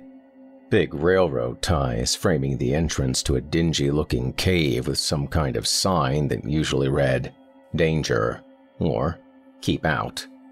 The Hope Mine was more of a hole, and from Dale's point of view, high up in the cab, he could see it burrowing down into a blasted hill at an angle steep enough to make walking difficult, but doable. Dale was already picturing himself sliding on his ass down the gullet of the hole into the waiting arms of God knows what. He fumbled under the seat and reached into a compartment so concealed no scale inspector, border patrol, DEA, or cop would ever discover without completely dismantling the cab. He pulled out a Christmas gift from a few years back, a sawed-off, double-barreled shotgun with a CB handle carved into the stock. His mom always knew what to get him. After stuffing a half-dozen shells in his pocket, he reached behind the seat and grabbed something else he was sure he was going to need. A rope. The CB crackled to life. "Twilight Man, this is Nightcrawler. Come back." Dale picked up the mic. "Yeah, what's up, Earl?" "Good, buddy. You ain't gonna believe this. Guess what just blew my doors off?" Dale sighed. "I'm a little busy right now. Can we play this game later?" "It was moving like a bat out of hell. Thought it might even leave the ground." "Well, what was it?" "A red spider." Dale swallowed. Come again?" "Could have been scarlet, but I swear to God it was redder than a Catholic girl on her wedding night." "Your eyes on straight?" "Hell yeah. I'd say it was a 1965 Alfa Romeo hardtop. Did I call it?" "Yes, you called it. You're very wise." "And purty." "I'm willing to bet it wasn't Solo," Dale said. "No, sir, it was not." Earl came back. "How'd you know?" "Well, you're not the only one who's more than just pretty. What'd you see?" "Looked like a yellow, could have been white Honda Civic. All souped up, racing alongside. You know them street racing life-size Hot Wheels kids are spending all their coin on?" Dale looked over the graveyard of cars, any one of which could have been owned by the late Paul Walker. "Yeah, I have a pretty good idea of what you're talking about. Everybody wants to be Vin Diesel." "What's a Vin Diesel?" Forget it. Which way'd they go?" "Heading north. I bet my left nut they're heading your way." "Yeah, that's a big 10-4. And, why the left nut?" "Well, I'm extra partial to my right one. Have been ever since I discovered what they were." "Very sorry I asked. What's your 20? "I just passed Route 190. "Geez, Earl, you move slower than turtle shit." Bitch. Dale told Earl what he had found and what he planned on doing, even though he hadn't really convinced himself yet. "You really going down there?" Earl said. Dale scratched his head, pondering the wisdom of his plan. He brought the mic up to his lips. "You didn't hear that kid's voice. If she were my kin, I'd sure as hell want someone to go after her." He leaned over and removed a flashlight from the glove box. "You ain't even sure she's down there?" Dale turned the flashlight on, shining it over the dust-covered cars. "Well, she ain't up here, that's for sure. If you don't find me when you get here, call in the cavalry." Before Earl signed off, he urged Dale to take his cell phone. Dale reluctantly agreed and gave his friend the number. Dale slung the rope over his shoulder and stepped out of the cab. He buttoned up his leather vest, then stepped to the front of his rig. He secured one end of the rope to the bumper, then strolled toward the mine. Upon reaching it, his boots knocked a few rocks down into the darkness. He scanned back up the road that brought him here, checking for approaching headlights. Nothing. Darkness. He wasn't worried about the driver of the Red Spider. Dale could deal with some young punk street racer turned serial killer, if that is what this was. Running cargo across the United States in the dead of night for a living allowed Dale the frequent opportunity to meet a wide variety of assholes. Mr. Alfa Romeo Spider was nothing special, but as he gazed back down into the opening in the earth, the hair on the back of his neck stood up, and he couldn't extinguish the feeling that something was looking back up at him.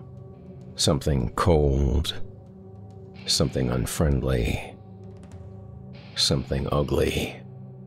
"I'm coming, kid." Dale tossed the rope down and the blackness seemed to swallow it. He turned on the flashlight, chasing away the dark, and was relieved to see that the floor seemed to level out about 20 feet down into the mine. He gripped the rope and began his descent, boots sliding in loose earth. His 240-plus pounds of muscle and well-fed trucker's physique created an avalanche of gravel, limestone, and thick dust. If there was something down there waiting for him, he had made enough noise to let it know he was coming. With each step, the air got colder, and something else assaulted his senses. A thick stench started to rise, pungent, adding weight and a foul color to the air. It was a recognizable aroma, one Dale had taken in more times than anyone ever should. But his familiarity with the smell didn't desensitize him to it. He gagged, tasted vomit, and his eyes watered as he moved closer to the source of decay and rot. He reached into his back pocket and pulled out a handkerchief, tied it around his mouth and nose like a train robber. The metal material did a piss-poor job, but it filtered the stench enough so that his eyes stopped tearing up like a little girl. Preoccupied with not puking, he almost didn't notice that the texture of the walls had changed. He shined the light on both sides and up onto the ceiling, seeing a silky thread weaving its way around the rock. Oh, wonderful. Bugs, he thought. The thread seemed to get thicker the deeper he went. It even started to spread onto the floor, winding over long, horizontal boulders pressed up against the wall. He had passed a half-dozen of these elongated rocks wound up tightly in silk before he realized they weren't boulders. They were bodies. Ah, crap on a cracker. Dale knelt down next to one, peeling away some of the strands with the barrel of the shotgun. It was a strange-looking corpse. It looked like the mummies in the Chicago Museum he got to gawk at as a kid, all dried up, shriveled. But no mummy he ever saw wore a Raiders cap.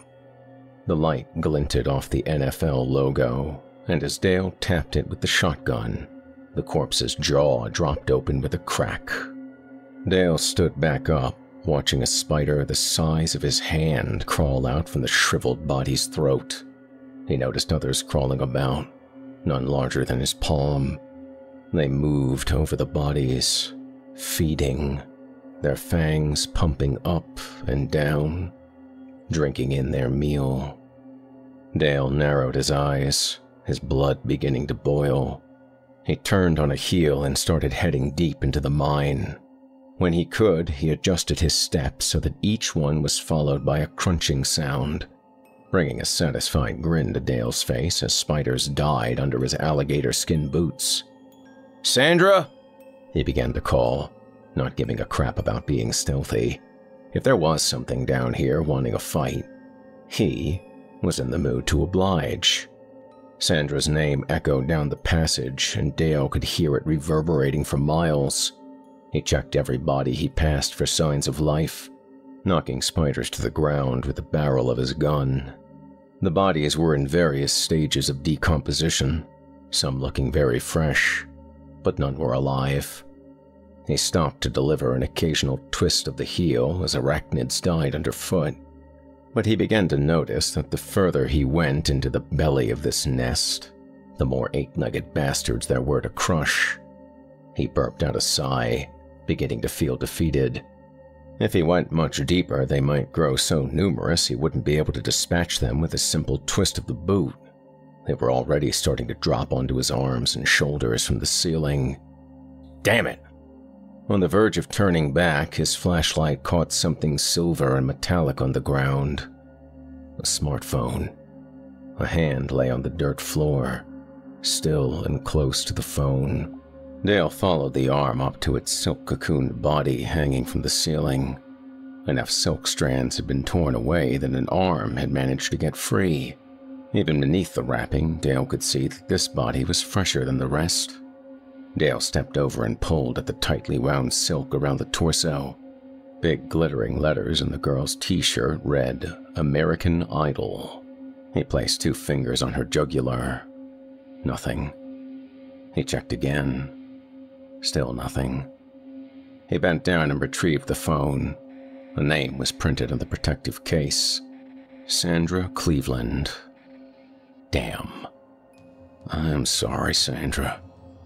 Just not quick enough. Dale swatted at the spiders that had their fangs in her, then crushed a few under his boot, cursing. He was just twisting his heel on the last one when he heard the sound of engines. At least 2. He wiped his feet in the dirt, grinning. Now let's go deal with Mr. Serial-killing, spider-loving son of a bitch. With the shotgun over his shoulder, he began to jog back toward the entrance. The sounds of the cars were getting louder, engines revving. By the time he reached the rope near the entrance, one of the engines had been killed. A voice drifted down the holes as Dale climbed up. I beat you, bitch! Now, get out of that historical artifact you call a car.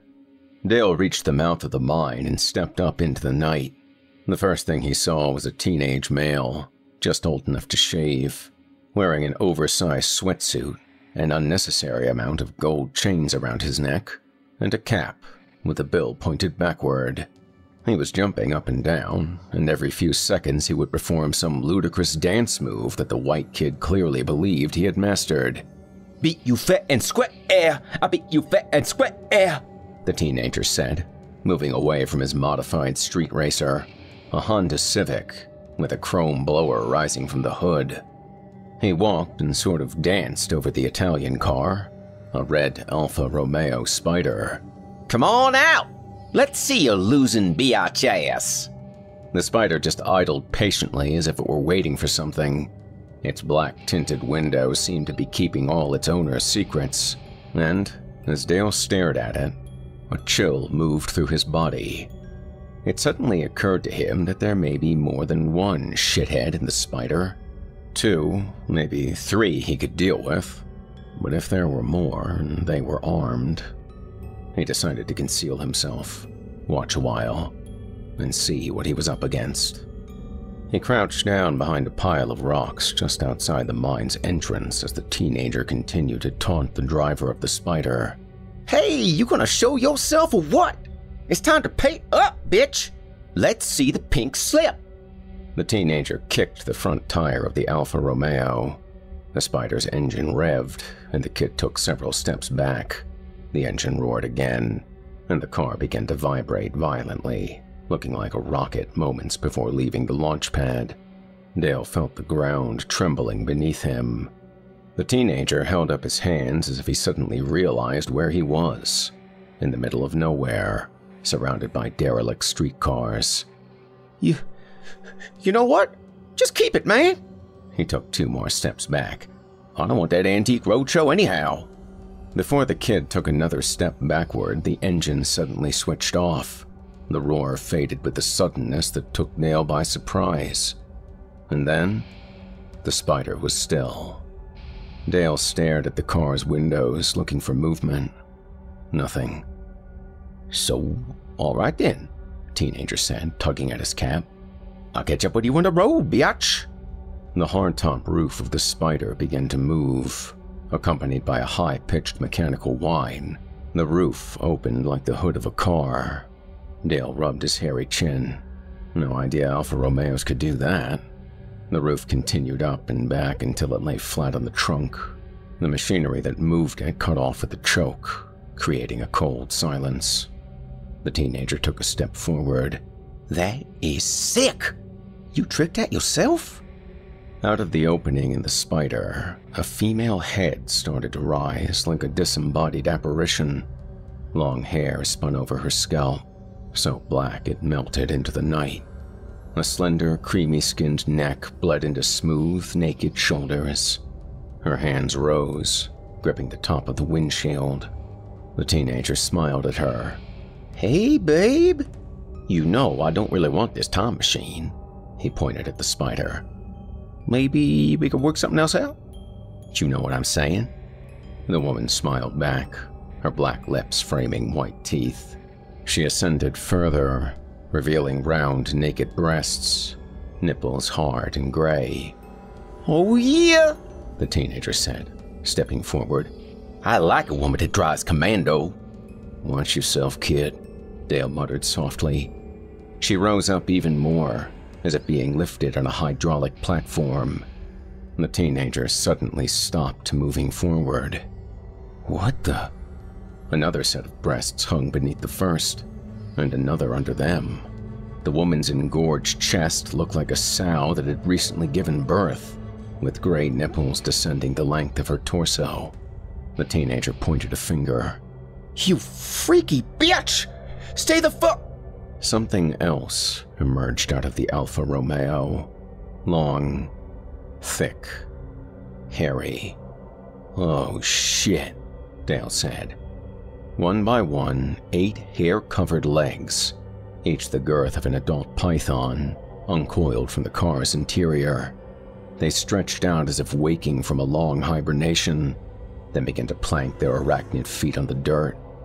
The creature lifted itself out of the car, looking like something out of Greek mythology gone haywire. From the waist up, it resembled a human female, but everything else was arachnid. With multiple leg joints and thick brushes of hair, it scurried away from the Alfa Romeo, its dark eyes at least 8 feet above the ground, peering at the teenager.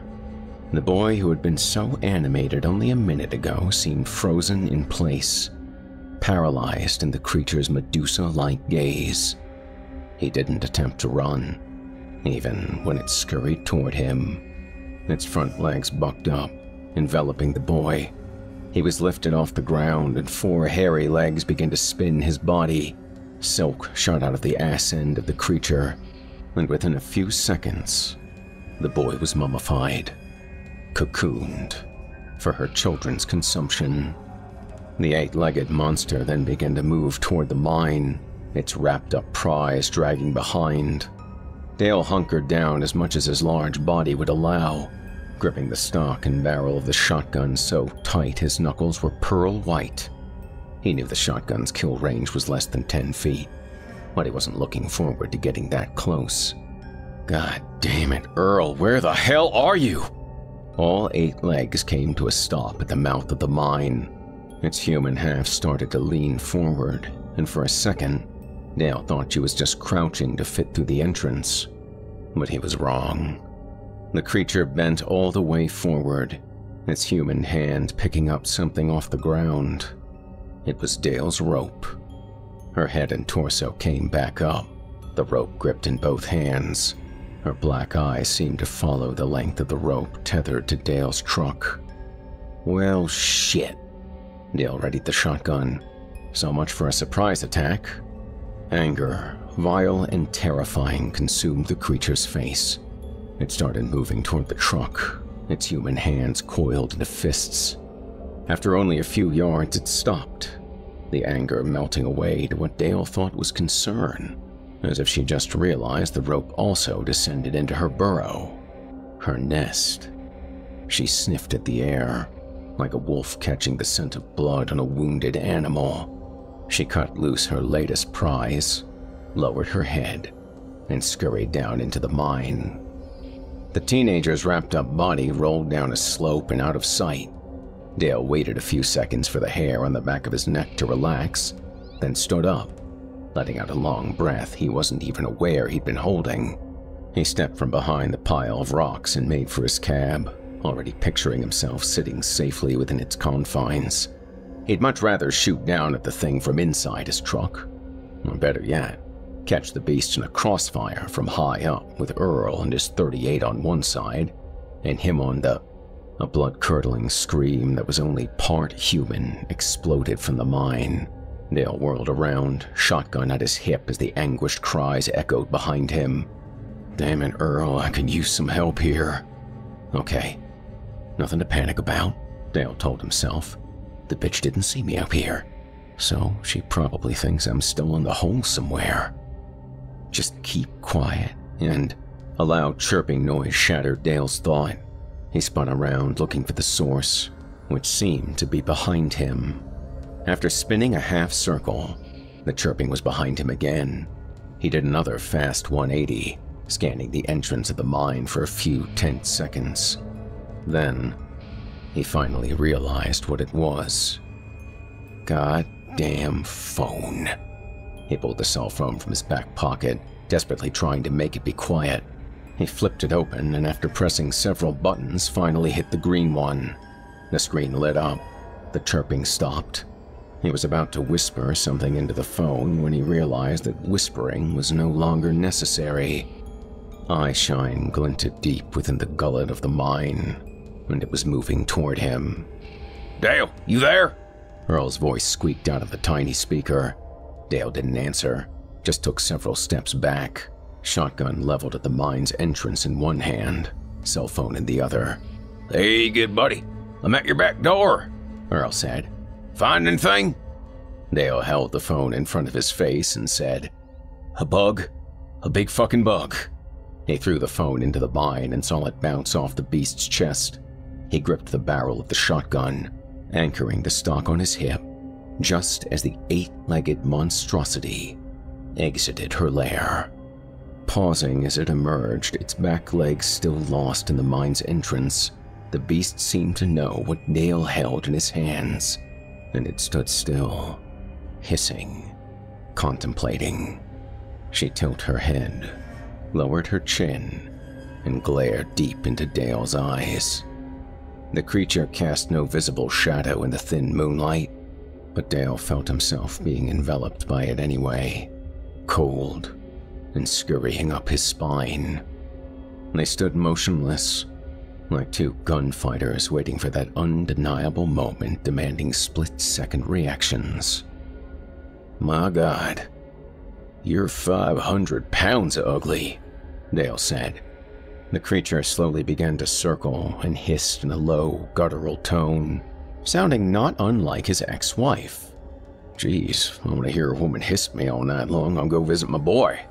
Dale rotated with her, keeping the shotgun aimed at her chest. He judged her to be about 15 feet away, just a bit too far to do terminal damage, but he wasn't about to take a step forward. As it turned out, he didn't have to. "What you waiting on, Christmas? Let's dance, bitch." The 8-legged beast lowered her head like a bull, thrust her human hands forward, and charged, howling like hellspawn. Dale counted to 2, held his breath, then let go with both barrels. The explosions echoed down the mine as the beast pitched back, hands clasping her chest. When her hands fell, Dale could see one of her upper breasts was gone, and an arm hung by cartilage and sinew. Blood splattered her torso, flowing down onto hairy legs. She thrust a raised hand forward, clawing at the air, looking more enraged than ever. Dale took quick steps backward, pulling 2 more rounds from his pocket. He had to lower his eyes for a split second as he popped the shells into the chamber. When he brought them back up, a hairy leg struck him in the jaw. He felt his feet leave the ground and heard his gun go off. He sailed several yards through the air and then hit something hard. What he'd landed on bent inward under his weight, and it took a hazy second to realize he wasn't on the ground. He had landed on the hood of the Alfa Romeo. The she-bitch scurried toward him, rising up on her back legs, teeth bared. Dale pointed the shotgun, not really aiming, and pulled the trigger. The soft sound of the hammers falling atop the empty chambers was, at that moment, the worst sound in the world. "Oh shit." Dale sat up, digging into his pocket for more shells. He saw her hand reaching toward him, and he swatted at it with the stock of the gun. She blocked his blow, knocking the shotgun from his grasp. She reached down and clasped Dale around the neck, lifting his ass off the hood. She pulled his face to hers, opening her mouth. For a second, Dale thought she intended to sink her teeth right into the bridge of his nose. He could taste her breath, foul, rank with rot. Then something seemed to catch her attention. Her eyes moved past Dale, and he felt her grip loosen. He wasted no time. He brought both fists down on her wounded arm. The creature howled, and Dale fell from her grasp, landing back on the hood with a thud. Pain rocketed through the back of his head as a familiar sound echoed in the night, rumbling, growing close. Dale rolled off the hood just as Earl's 18-wheeler plowed into the Alfa Romeo like a freight train, horn blaring. The crash was deafening. Sparks flew as big as muzzle flashes. Metal-tearing screeches exploded into the night. Dale kept rolling in the dirt as Earl's trailer rushed by. He got a quick glance at the arachnid bitch, raising her human hands in a vain attempt to slow down 15 tons of speeding metal. With the Alfa Romeo as a hood ornament, Earl's truck bulldozed into the creature, its hairy legs leaving the ground. The 18-wheeler began to slide as the brakes were applied, but it didn't stop before smashing into a rocky, man-made hill, piled high with unwanted material excavated from the Hope mine. The creature was pinned between the rocky hill and the crumpled frame of the Alfa Romeo. Earl's truck seemed to stand guard over the scene, pushing forward enough to keep the arachnid in her place, crushed in a tangle of broken black legs and twisted metal. Dale popped himself up into his sitting position as Earl stepped out of the cab. He had never been so happy to see his friend. Took you long enough? You cruised the granny lane all the way here, did you? Earl walked over to Dale, hand extended. You never could appreciate a proper entrance. Dale grabbed his friend's hand and allowed himself to be pulled up. Thanks, old man. Earl stood a few inches taller than Dale, and many pounds heavier. Well, I was in the neighborhood. Dale smiled and walked over to get his shotgun. Can I assume breakfast is on you? Earl said. Yeah. Dale gathered up his weapon. And not the usual cheap Denny's Grand Slam, neither. A real fine and proper breakfast. Dale walked back, slapped an arm around Earl's shoulder. I'd take you to the Russian tea room about now if I could. Earl tugged on his black Harley-Davidson t-shirt. Well, we're a bit underdressed. They both stared for a few silent moments at the carnage at the far side of Earl's front bumper. The creature squirmed in front of them. Two of its long legs still moved just outside the crushing pressure of Earl's truck. Its female head lay over the top of the rocky hill, blood drooling down the sides of her mouth. Earl stepped forward, taking a hard look. Christ, Dale, you sure do have a knack for finding the meanest, ugliest women. Well, it's a gift. Well, you ought to think serious about giving it back. Earl scratched his head. What the hell's that? Dale had heard of these creatures. Mostly just whispers in the night, really. I think they're called Homo arachnus. Part people, part bug. Were spiders, if you want.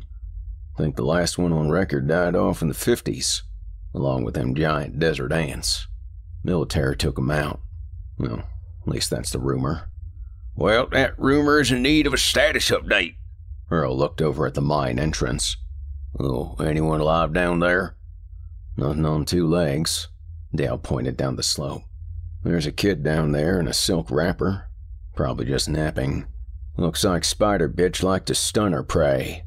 I'll go take a look, Earl said, then pointed over at the crushed beast. Why don't you go and say goodnight to Gracie? Dale nodded and strolled toward the rocky hill.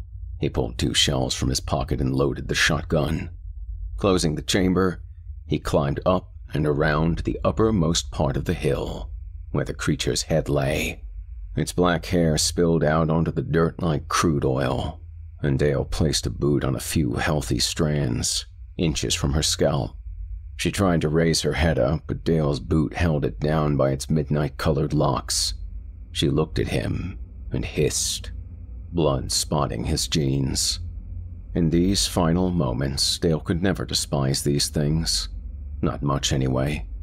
It was just an unnatural thing, doing what unnatural things were made to do. But now, it was time for Dale to do what Dale was made to do. He leaned over, placed both barrels up against her forehead. Say goodnight, Gracie. He pulled the trigger.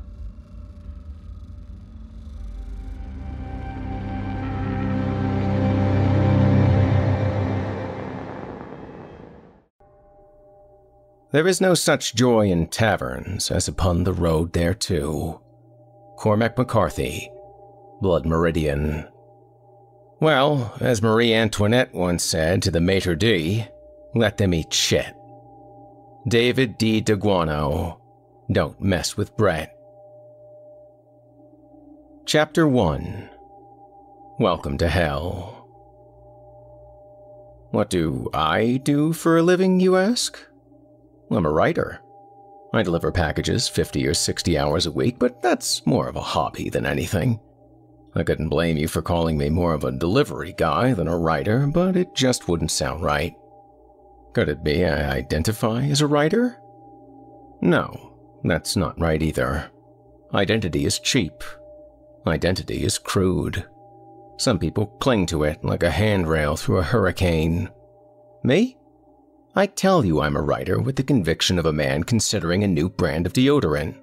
It's not really that important, and I'm only telling you because you asked. Let's make one thing clear before we begin. I never lie. Everything in this book is true. Names of people, places, and events have not been changed, and the events happened exactly as described. My reputation is that of a truth-teller, and whatever else I've done to malign my good name should have no bearing on this fact. If you found this book under fiction, this is a common categorization error. It happens all the time. But don't be upset with whomever is responsible. People make mistakes every day. People are imperfect. Not me, I mean, but, you know, most people. But take heart, my imperfect friend. By the time you finish this harrowing tale of non-fiction, you'll be a changed person. One cannot experience what I have endured and return to society unchanged. To be dragged in shackles down the dark, dank halls of Orange Oaks Federal Penitentiary, where the cold, stony walls drip the fear sweat of 1,000 men. Walk with me, past the bathrooms where long, wailing farts give testimony of the substandard fare. Toilet paper so thin, it disintegrates on contact. Past the showers where the phrase, "Don't drop the soap," is not a trite cliché, but a fervorous prayer. Because the floors are terribly schmutzy, and so too will be your soap, if it escapes your grasp. And if your buns look like mine, reader, I keep your back to the wall while you pick it up. Just a formality. Move on, down intestinal alleys of cement and steel, past iron doors with their tiny square holes, like mouths, through which the warbling infirmed make an orchestral tuning of human misery, down to the rec room, where daytime TV plays on a crude tube television, where shattered pixels and poor reception make a Technicolor meatloaf of Jerry Springer's hair. Put a quarter in the vending machine if the spirit moves you. You shall receive not according to your desires, but according to your deeds. Down the corridor, through the Mexican section where tiny tattooists make mincemeat of Christ's visage. The cell to the left. On one man is being tattooed an Indian warrior. The tattooist has been huffing toilet bowl cleaner, and his Indian appears to have Down syndrome. His tattoo gun is made from a tape recorder. Nearby, a Vanilla Ice Casingle lies disemboweled on the floor. A marble-eyed Aztec sifts through its contents like an oracle, prophesizing over chicken entrails. Avoid eye contact, reader. Continue down the corridor, past ethnocentric edifices wherein dark figures have dethroned the Jews as God's Israelites. This particular sect has Yiddified, and they have taken names like Shlomo and Pinchas and Spitzik. Offer no argument, for they speak quickly and with great forcefulness. On the floor huddle the lesser among them, tending to their feet or polishing their idolatrous baubles. Make a right toward the wrought iron gate to the yard, where once a day you'll be allowed your pittance of sunshine. 2 guard towers stand like sentinels. On top of the towers, 2 sentinels stand like sentinels. We call them guards, COs. Lester Pendleton and Randy Beverly, champing at the bit, with their fingers teasing the trigger guards. Pendleton is, anyway. Beverly's masturbating. Ground level, the prisoners are grouped according to color. There, by the basketball courts, men with skin as black as onyx. They walk as though they are injured, but they are not injured. They move with a rhythmic truculence, Trousers hung precariously on the cusps of their buttocks. They taunt each other in strange esoterica, shaking their heads and baring their gleaming white teeth. By the tables, small brown men with mustaches like malevolent millipedes, speaking in tongues, ours rolling like two cycle engines. The young one on the end there, he drove from Juarez with a semi full of marijuana. Here he tells the story for the 1000th time, how his irritable colon forced him to pull over. Back inside, he'll be expected to perform fellatio for Burrito Grande, the Mexican shot caller. He is the only one among them without a mustache. And by the wall, crouched like tattooed chimpanzees, the white ones watch all others with eyes dark and insensate. Behind the eyes, whirling maelstroms of conspiracy, intricate patchworks of meanness, like a serial killer's collage. Zoom in. Their neurons crawl through the synapses like maggots through rotten meat. See the young one by the chin-up bars, wringing his hands and cracking his knuckles, his nose bent, and rebent, like an old wrench misused as a hammer. In life, he fixed cars and sold meth to high schoolers. In here, he fixes heroin and sells Capri Sun pouches of Jenkum. And there, the man watching from the picnic table, the handsome one, with a dashing brown beard and distinguished spectacles. A man with no country. A man with no identity. A man marginalized by society, driven to an act of violence so profound, even the birds high overhead alter course to leave me a wide berth. You read that right, my friend. It's me. Oh, are you clutching your pearls yet, reader? Begging to be given back your freedom before you learn how to make a shiv out of a toothbrush, how to cornhole a carton of cigarettes, survive a race riot, make a vagina out of a paper towel tube? No one's keeping you here, reader. You're free to leave at any time. I haven't read you your rights, have I? But you're still there. I suppose I owe it to you, then, to continue. Very well. I'll return to this place, if I must, just one last time. But I won't go alone. This time, I'm bringing you with me. 2. The Incident. Well, that got a little dark, didn't it? Sorry about that. Must have been something I ate. All right. So, let's backtrack just a little bit. In order for you to understand what happened here, we'll need to start at the beginning.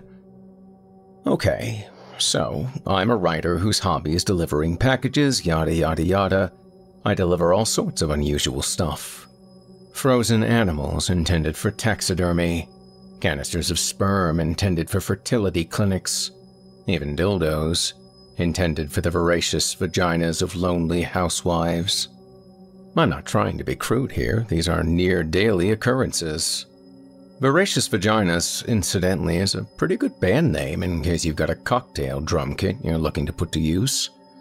I know about the dildos because, let's face it, not all packing tape is created equal. Let me take this opportunity to remind you to ship your more illicit materials.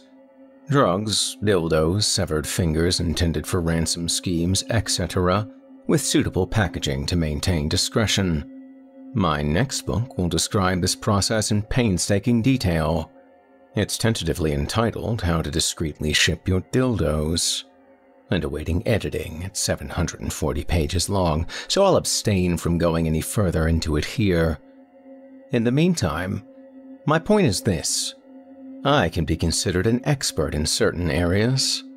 Some of these include picking up boxes, putting them back down, ringing doorbells, and the art and craft of the perfectly packaged parcel.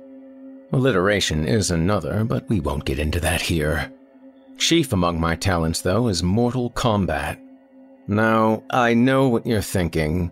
Does this guy really expect me to believe that he's some kind of street fighter? Well, I'll have you know, my friend, I'm more than just a pretty face. And keeping my face this pretty means having to defend it from time to time.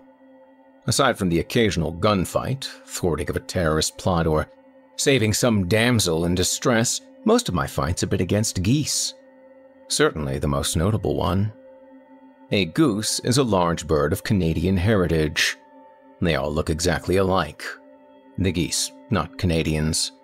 Most pronounced of their traits is they take a shit every 17 seconds. Goose shit is exactly the same color as grass, which results in perfectly camouflaged little landmines for you to step in. Lots of them.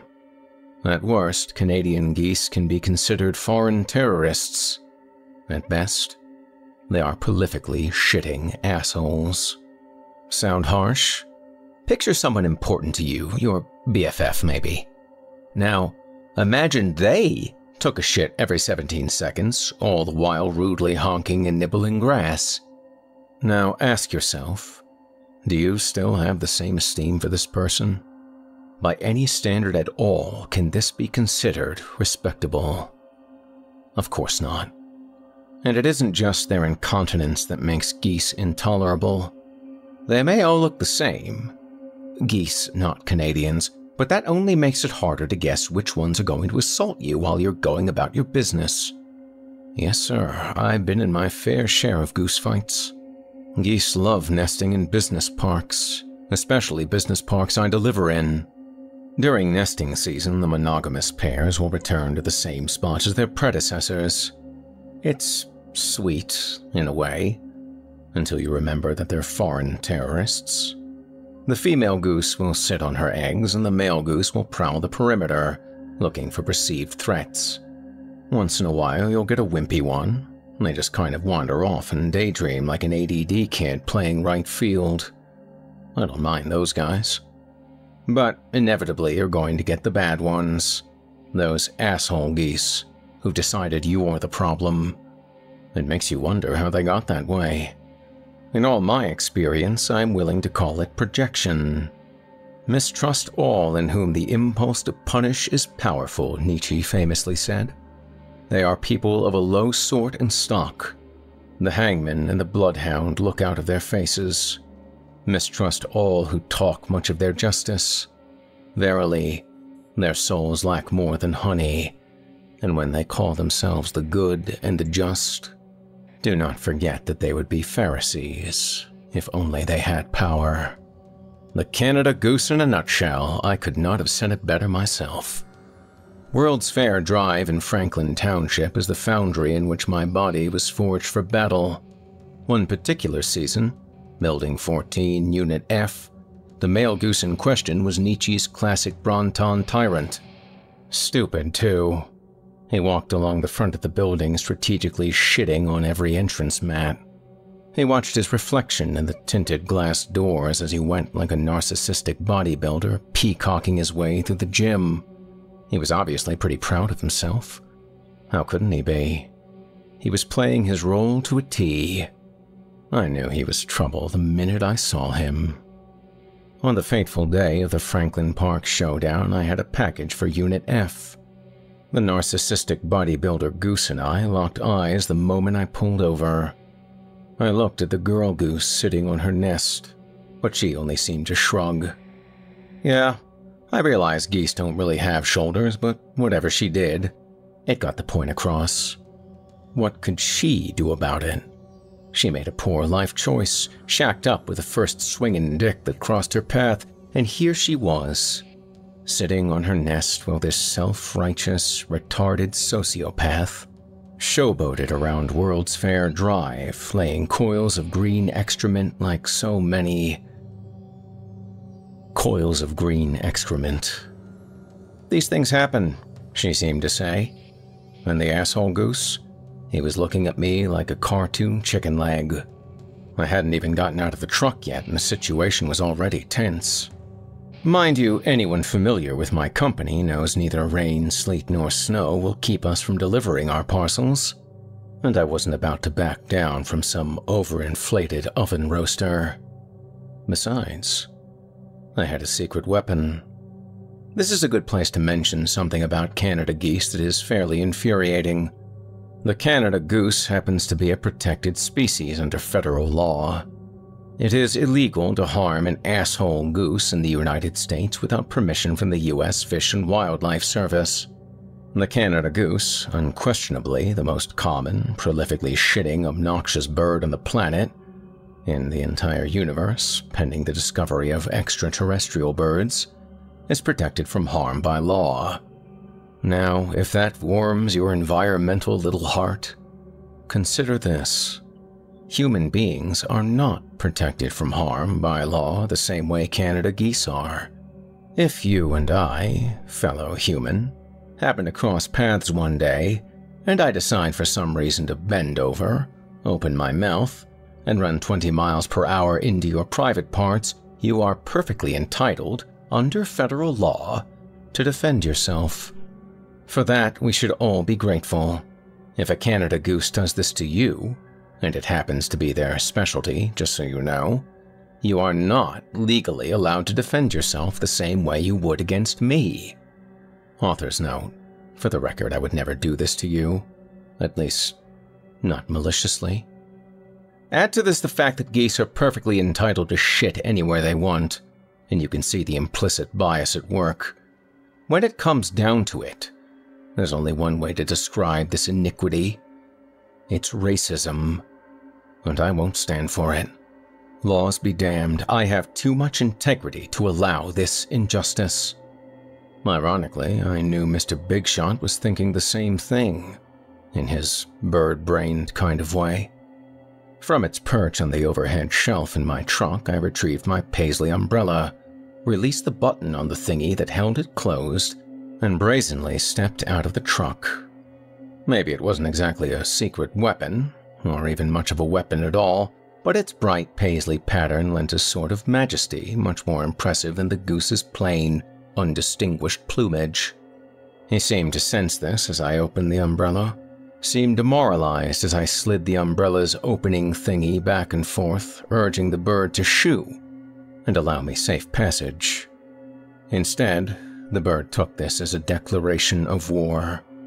Like a torpedo, beak agape, the goose rocketed towards my substantial genitals. I parried, closing shut the umbrella and wielding it like a fencing sword. I spun to face the goose. My Aikido approach of using the bird's own momentum against him didn't work as I'd hoped. It turns out birds' wings have their own kind of aileron flaps that allow them to stop and turn very quickly. But the adrenaline was flowing, and I was ready. We clashed, beak on the umbrella, umbrella on beak, trading the advantage back and forth like grappling sumo wrestlers. Briefly, I met eyes with the mother goose, seeing something like hope glimmering behind them. She's rooting for me, I thought. And so are my customers. Everyone in the building was up against the window, clapping, shouting, shaking their fists. Only for lack of a worthy competitor had this thing become the bane of Building 14, and its reign of terror was coming to an end. I was feeling my oats just then on account of all the attention we were getting, so I decided to run my mouth a little bit. You thought you were done flying south, didn't you?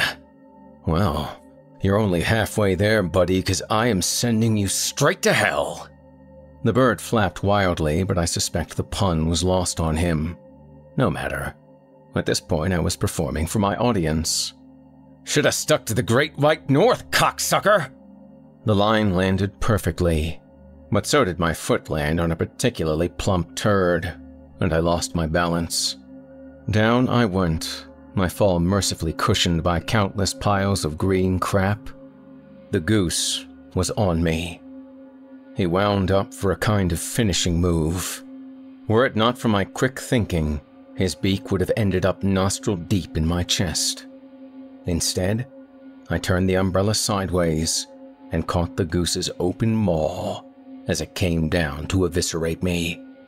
By now, every inhabitant of Building 14 had come out to behold the battle. They emboldened me with their cries of adulation. I planted my foot in the goose's chest and flipped us both over backwards. Now I was on top. my knees pinning his wings to the pavement. He pecked at me, but lacking the leverage to do any damage, his pecker was powerless. I raised the umbrella high overhead, and we met eyes one last time. The look on his face said it all. He was a dead duck, and he knew it. I drove the umbrella down with all my strength. The top of the umbrella, the bottom in this instance being that I was holding the top side down, was capped like most umbrellas with a little plastic thingamajig that held all the thingies so they could pivot outward when the umbrella was open. Mine did too, although I'd had it replaced with a razor-sharp plutonium spike for just this purpose. To slay whatever undesirable got in the way of me doing my job. And when the spike pierced the goose's heart, feathers flying, atoms splitting, goose noises rising and waning, I swear I could see the life draining from the little bastard's eyes. And, as its lights extinguished, one final green poop fell lifelessly from his cloaca. The last shit this filthy piece of Canadian poultry would ever take on American soil. I stood, placing one foot on the goose's chest and lifting my fist in victory. A fanfare played in my mind. I earned 100 experience points and 100 gold. That's the way I remember it anyway. You might have read slightly different accounts in the local newspaper. One unobservant witness described it as a slow-motion, wind-resistant slap fight, in which the goose clearly won. Heh, laughable. Well, whoever you decide to believe, one thing is indisputable. It was enough to be thrown in jail, alongside rapists and murderers by the U.S. Fish and Wildlife Service. I'd been through the fight of my life, and the feathers had only started to fly. 3. Hard time. I thought I'd done a great job defending myself in court, but the judge, living his insulated and bird-free existence, couldn't relate at all to my views on the Canada goose. Frustrating. The real problem started when I attempted to defecate on the courtroom floor to make my point. Contempt of court, he called it. I don't even know what that means, but ignorance of the law excuses not, so they say. And I was sentenced to a week in federal prison for my transgressions. You heard me right. A week behind bars. For defending myself in the face of imminent castration. Oh, it's another good band name. Well, we've got a double-kick pedal for the cocktail drum kit. My first day at Orange Oaks Penitentiary was not unlike my first day at the all-black YMCA summer program my mother enlisted me in as a child, being that I seemed the only white man there. A new fish, resplendent in my alabaster skin. With my boyish good looks, I feared I'd be raped by hordes of libidinous, prison-svelte savages. Imagine my surprise then when not even my bunkmate seemed interested in raping me. A hulking yet sullen black albino with bright eyes and high cheekbones named Shmulik. Author's note. You ever notice how every character in a book has high cheekbones? I don't even know what a cheekbone is, and I couldn't tell you if one was high or low. Still, in case you're one of the readers who enjoys that type of thing, I plan to describe every cheekbone contained herein. Most notable about my cellie, aside from his soaring, angular cheekbones, he was a devout follower of the Nuwaubian nation of Moors. Founded in 1967 by Dwight York, the Nuwaubian nation quickly rose to prominence as the country's foremost authority on racial studies. As a seasoned Nuwaubian himself, Shmulik was chock full of esoteric factoids. White people was created in labs by splicing the DNA of baboons and orangutans. See? Y'all weren't designed to live that long, only to protect the god race. That's why y'all penis is small too. and why your women like to mate with jackals." Fascinating, I said.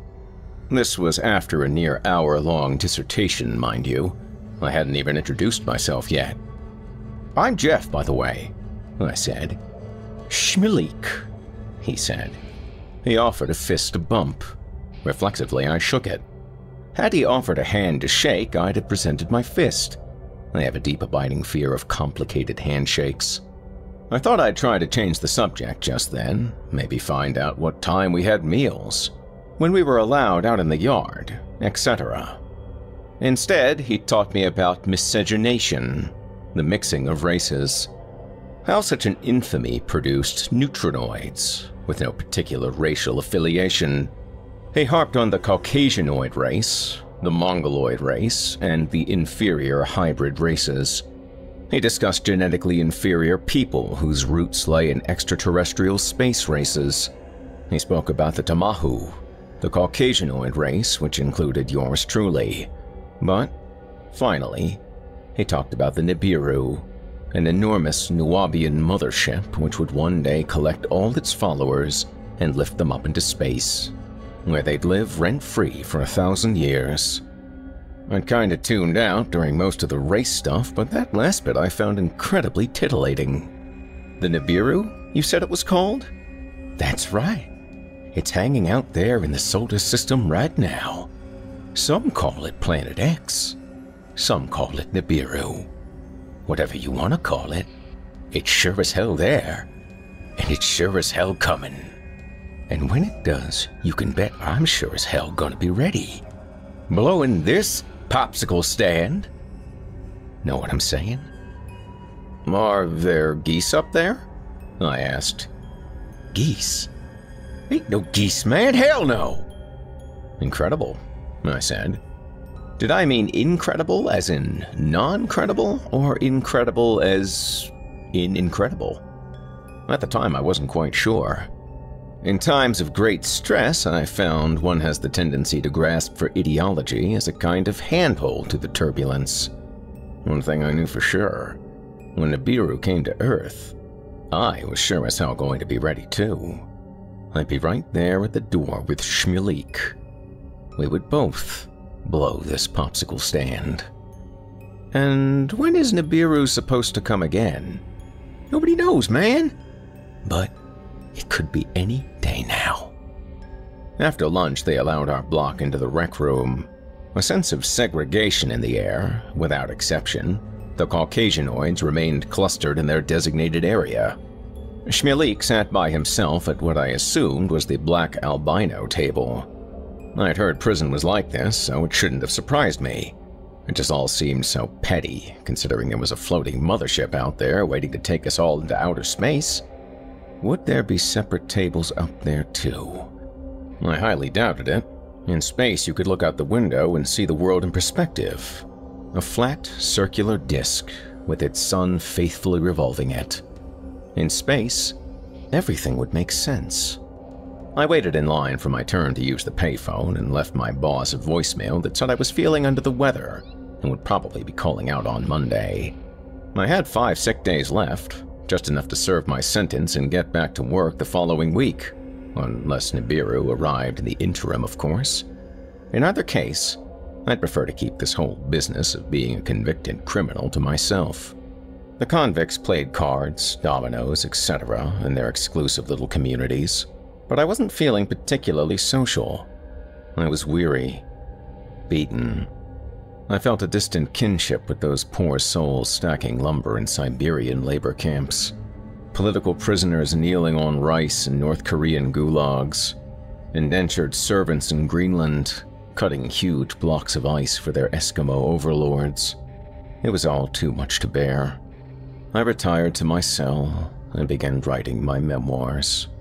At the top of my scratch pad, I wrote, "Hard Time" by Jeff Sturdivant. I sat tapping my little golf pencil for a while, waiting for the wind of creativity to whoosh into my sails. Finally, I wrote, "Time. Hard time."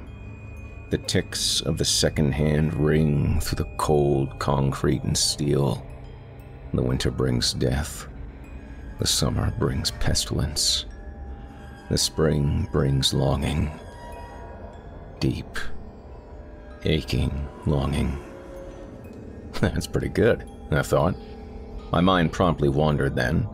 First, to the New York Times bestseller list, where Hard Times would undoubtedly take the top slot. There'd be book signings, readings, Q&A sessions, big media appearances. There'd be an audiobook, too. I need a real big-time celebrity voice actor to perform this for me. Who would it be? A simple glance out of the tiny cell window, and I had my answer. At the undulating landfills just beyond the razor wire barriers of the prison. A man whose name is evocative of the mountainous terrain from where he hails.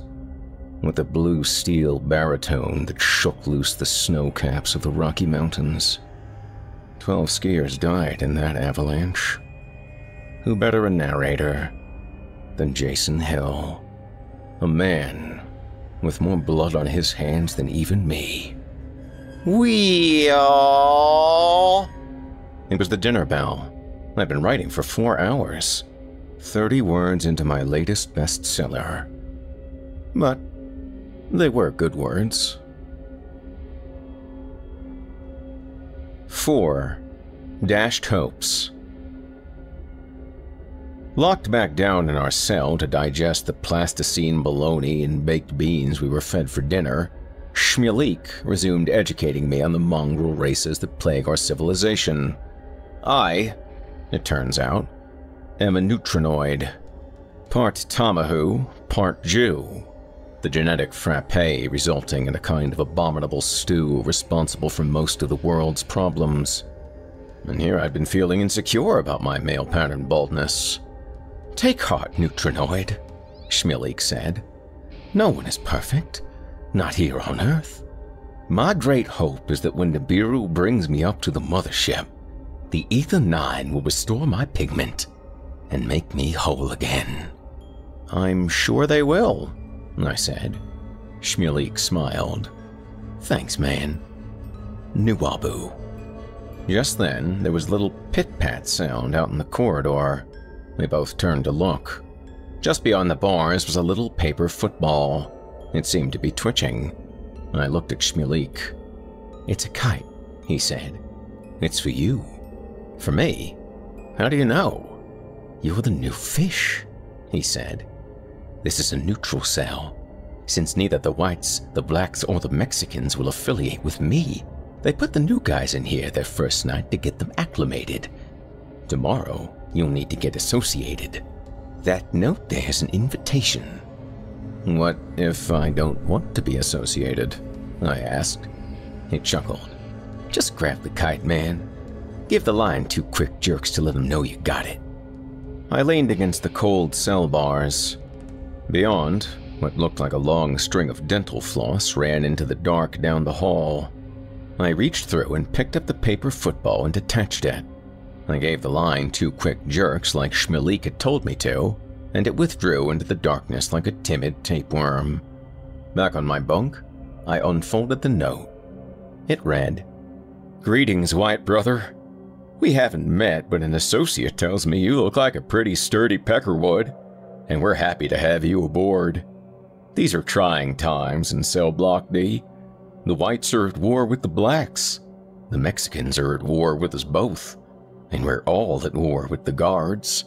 Mostly isolated incidents, but they've been going on so long now things are coming to a head. It's only a matter of time before we have an all-out race war in this block. It's good to know we have one more white soldier among our ranks. After breakfast tomorrow, come by cell 67. Make sure you bring your paperwork. We'll need to make sure you're not a chomo or anything. You know the drill. Lord Peckerwood, Aryan Knighthood. Hey, Shmulik, what's a chomo? Child molester, he said. I'm guessing that's from the Aryan Knighthood. Only 3 things they don't tolerate. Chomos, anabs, and rapists. What's an anab? Short for animal abuser. They got a soft spot for animals. Abuse one, they designate USOS. Smash on sight. They once drowned a guy in the toilet for killing a brother's pet centipede. Wow, I said. Inside, I was panicking. I glanced at my own papers next to me on the cot. Do you think they'd frown upon something like attempted murder of a Canada goose? Yeah, I'm pretty sure you'd get more than a frown for that. You didn't do that, did you? No, just a hypothetical question. Good thing, he said. They'd never let you in the Aryan Knighthood. I'm not joining any Aryan Knighthood, I said. To hell with that, I was too psyched about hanging out with black dudes in space. While I didn't intend to take Lord Peckerwood up on his invitation, my status as an ANAB was suddenly unsettling. While Shmulik snored away in the top bunk, I set to altering my paperwork in case someone happened to come across it. With a dab of whitening toothpaste in a gentle hand, I carefully abraded away where it was typed, "Assault of a goose." That done, I wrote in impeccable courier font something I thought might be less unsavory: homicide, with a cheese grater. I adjusted my sentence from 1 week to 25 years, a little more appropriate a societal debt for such an infamy. I lay back on my bunk and admired my work. Eventually, I dozed off. In my dreams, I played a kind of celestial basketball aboard the mothership with the Ether 9 Negroes. We wore phosphorescent green, gravity-defying uniforms that allowed superhuman maneuvers. Instead of basketball, we played with planets. The one I held now was a perfect replica of Jupiter. Impossible slam dunks into hoops like supermassive black holes. Jump shots that sailed over solar systems. No bleachers full of spectators, but the eyes of countless galaxies near and far. In their witness, we had been made whole. We had been made perfect. 5. New Prospects. I woke in the middle of the night with a strange sense of unease and quickly realized I wasn't alone. Shmulik was in bed with me. Behind me. Spooning me. I panicked, rolled out of my bunk and landed on hard concrete. I scooted my back against the opposite wall of the cell, but we were still way too close to one another. This was no longer a cell. It was a crucible. What, man? I thought we were cool. The one-on-one tension was too uncomfortable. I granted a kind of humanity to the steel toilet bowl and wrapped my arms around it for moral support. It was us against him. 2 against 1. I wasn't gonna do anything, man. Is this the way it is in the mothership, Nibiru? I snapped. If so, I want my own room. Shmulik's attitude went from defensive to dismissive. He chuckled. You think you're getting on Nibiru? A Tamahu? Get the hell out of here. He turned over and faced the wall. What? I said. What do you mean? Shmulik sighed. You don't get it, man. You're a Tamahu. A mongrel Tamahu, no less.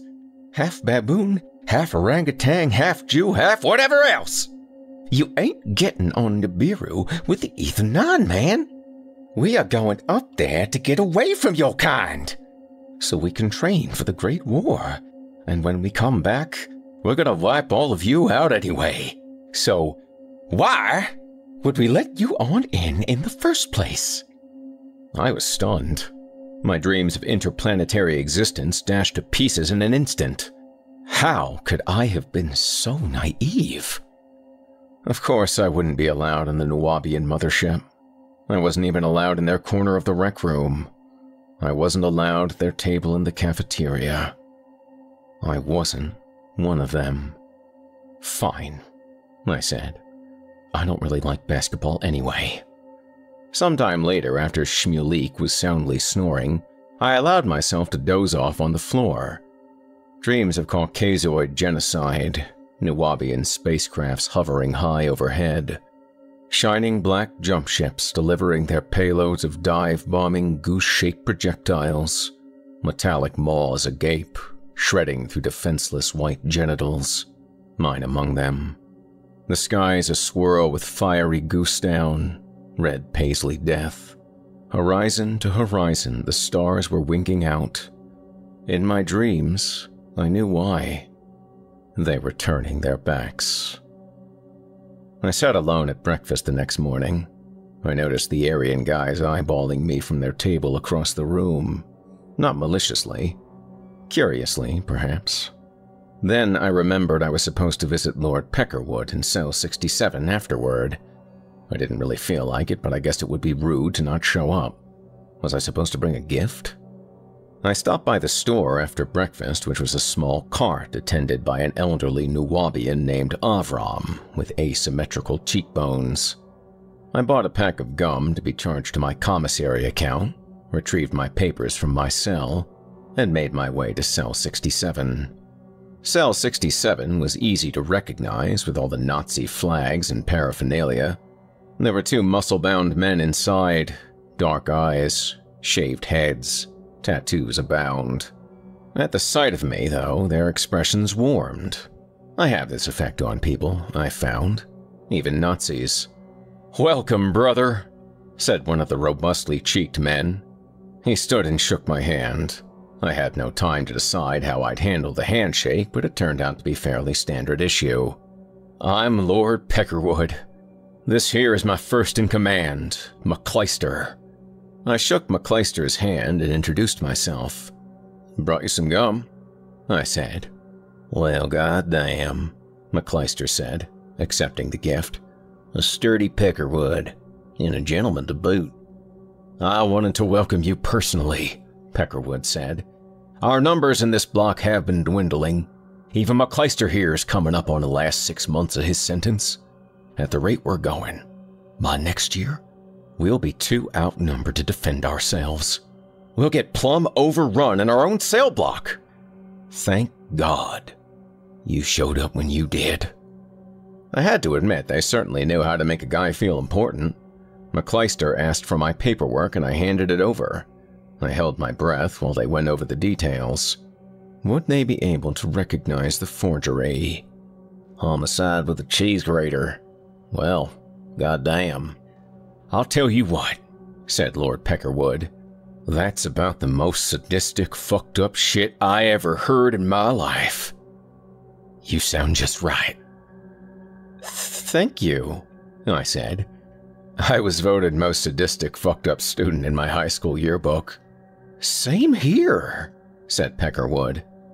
"I'll be damned if you weren't custom built for the Aryan knighthood. How much do you know about white supremacy, brother?" I told Lord Peckerwood I wasn't particularly versed on the subject. He sat me down on his bunk and commenced to explain what the Aryan knighthood was all about. I tuned out during most of it. Between the devastation of being cast from the mothership and the stress of writing a New York Times bestseller, it was all a lot to absorb. One thing he mentioned stood out, though, a fairly aberrant sentiment that took me completely by surprise. Whites were inherently superior to other races, and should therefore rule over them. After the hulking skinhead had finished his spiel, all I could do was sit there for a moment. "Well, brother, what do you say?" I stood from the bunk and looked him dead in the eye. There was a pregnant pause while I calculated my response. "That sounds terrific," I said. "Count me in." How refreshing to hear I was inherently superior to all other races, for precisely the same reason I wouldn't be allowed on the Nuwabian mothership. Well, to heck with the mothership. It was probably gay anyway. They wasted no time inaugurating me into my new role. In minutes, I was acquainted with Ronnie, the knighthood's resident tattoo artist, for my swastika tattoo. Typically, prison tattooists aren't known for doing the most refined work, but I'm proud to report this is no more than a sweeping generalization of a group of people, something I personally do not tolerate. And Ronnie's work was second to none. Examining the saucer-sized swastika on the left side of my chest, something made me feel uneasy. It took me a minute to mull it over, but eventually I figured out what it was. "Ronnie?" I asked. "Yeah, brother." I'm a bit of an aestheticist at heart. Symmetry, geometry, you get the idea. Could I trouble you for another swastika right here? I indicated the right side of my chest, completely bare of Nazi imagery. Well, sure, brother. I like a guy who jumps in with both feet. We kinda got on a roll from there. By the time he was finished, I had matching swastikas on both sides of my chest. These sharp-looking lightning bolty thingies on my shoulders, and white pride across my stomach in Herculaneum font. We celebrated with Kool-Aid and other fancy comestibles bought with the knighthood sprawling commissary account. It felt good to be accepted for once. More than just accepted. Embraced. As the celebration came to a close, it was time to talk business. I'd been accepted into the organization, but my initiation was not yet complete. We've got an item of business to attend to, brother, Lord Peckerwood said, and I've got a feeling you're just the man for the job. I assured him that I was, hoping it'd be something I was used to doing, like delivering packages, or picking up packages, something along those lines. He leaned in close. A guard tipped us off. We've got an ANAB on our block. Came in yesterday. White boy like ourselves. But he sure as hell ain't one of us. Motherfucker broke into the zoo and raped a pelican. He what? You heard me right, brother. Sick sumbitch cornholed a poor innocent pelican.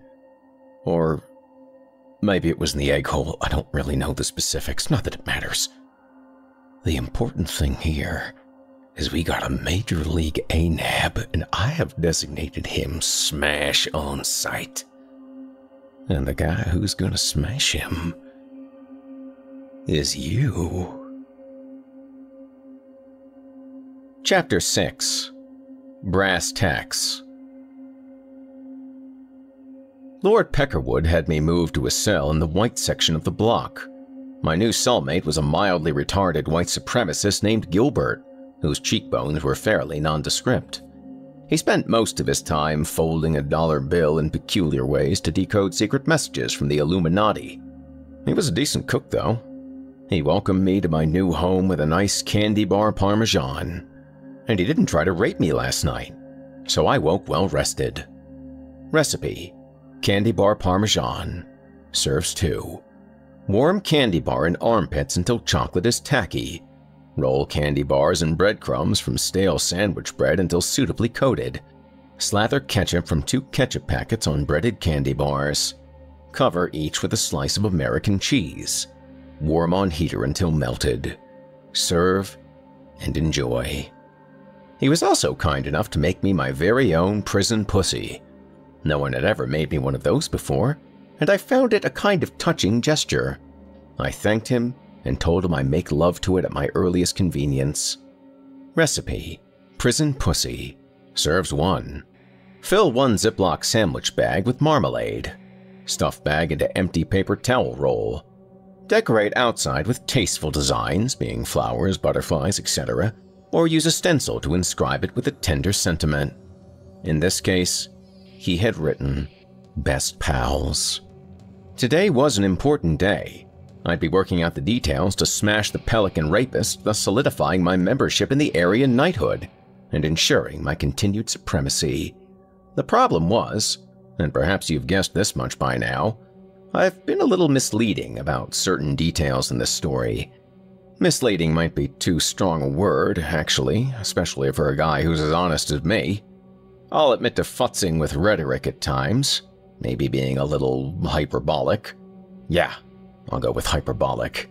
Hyperbole, another area of expertise. In any case, I'll have to adjust the tracking on a few minor elements. The title, for starters. Murderer may not have been the most accurate word there. It was a goose, not a human, and I hadn't exactly killed it. Full disclosure, I'm not even sure I actually hit it. It was a pretty flimsy umbrella, and it may have broken from swinging it too hard. And that comment about being adept at Mortal Kombat. Well, I'm not even that good at the video game.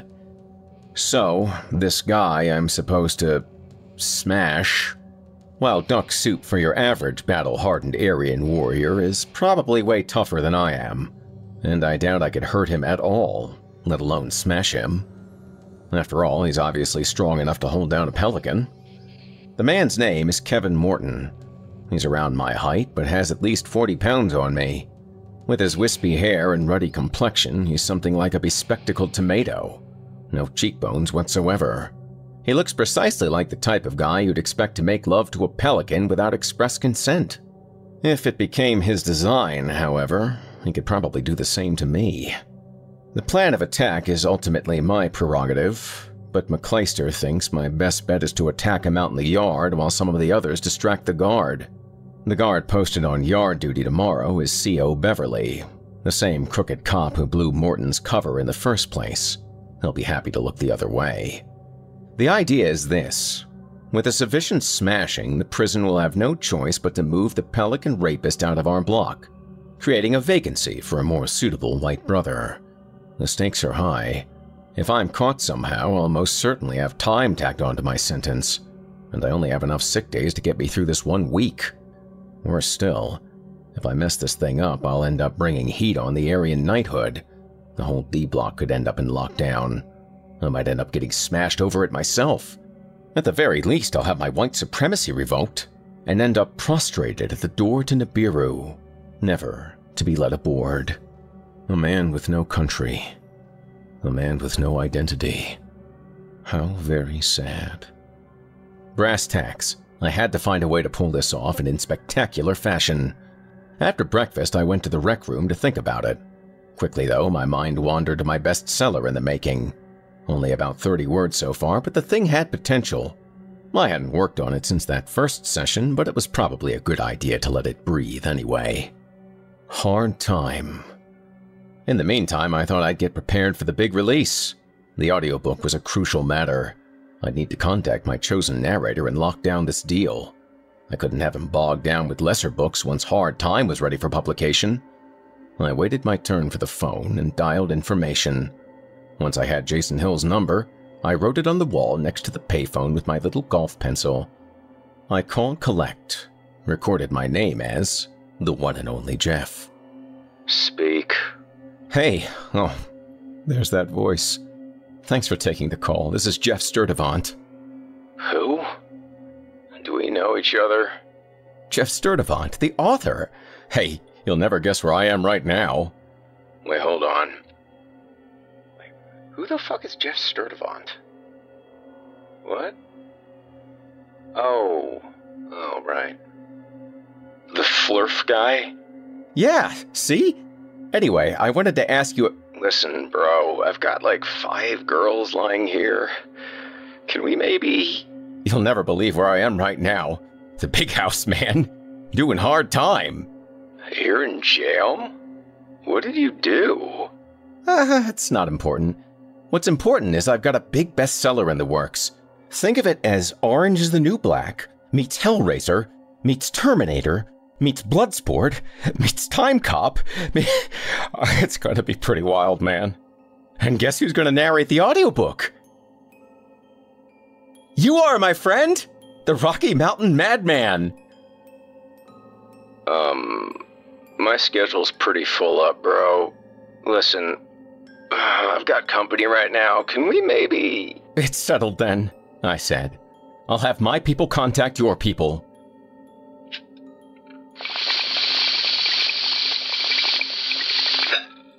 Whatever, bro. I'm gonna go now. Alright? Oh. Good. Be well, Mr. Hill. And congratulations. I hung up. It was good to get that detail ironed out. 2 o'clock was yard for the D block.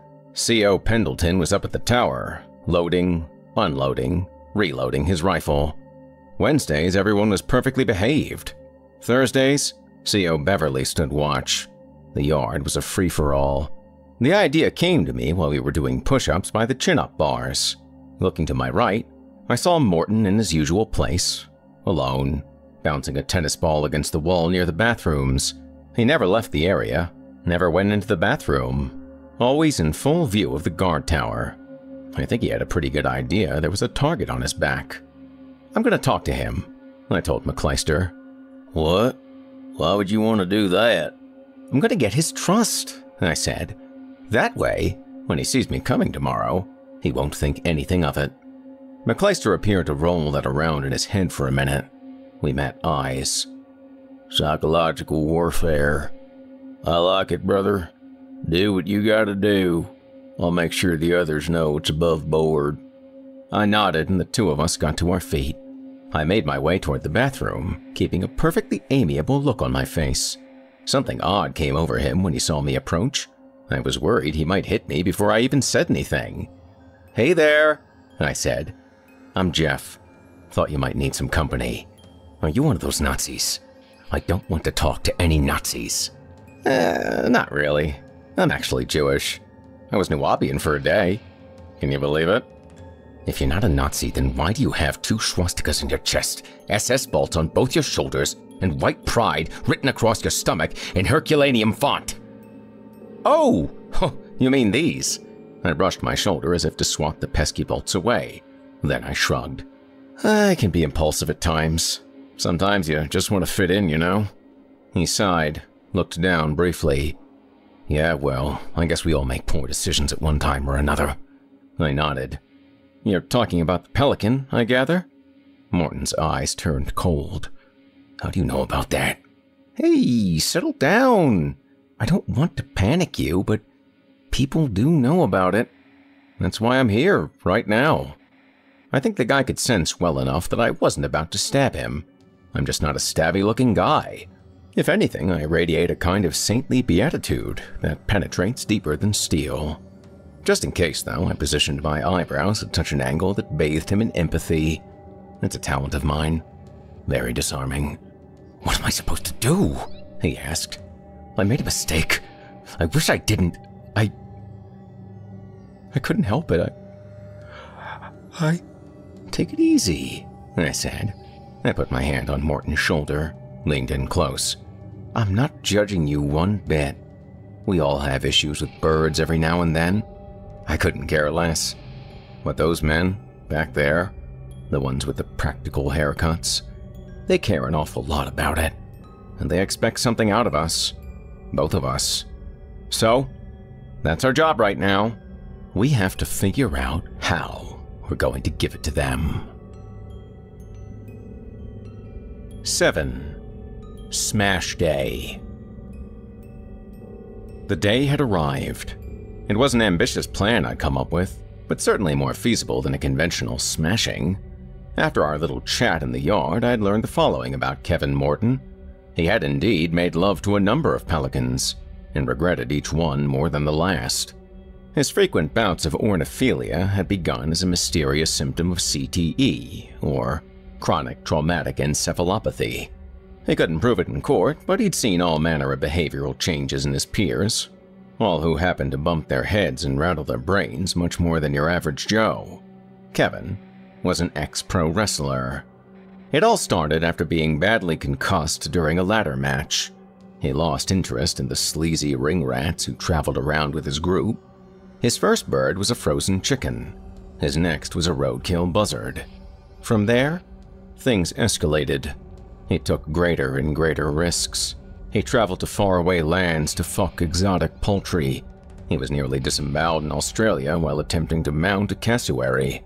He lost 3 toes to frostbite, raping penguins in the Arctic. He acquired E. coli performing oral sex on a deceased pigeon.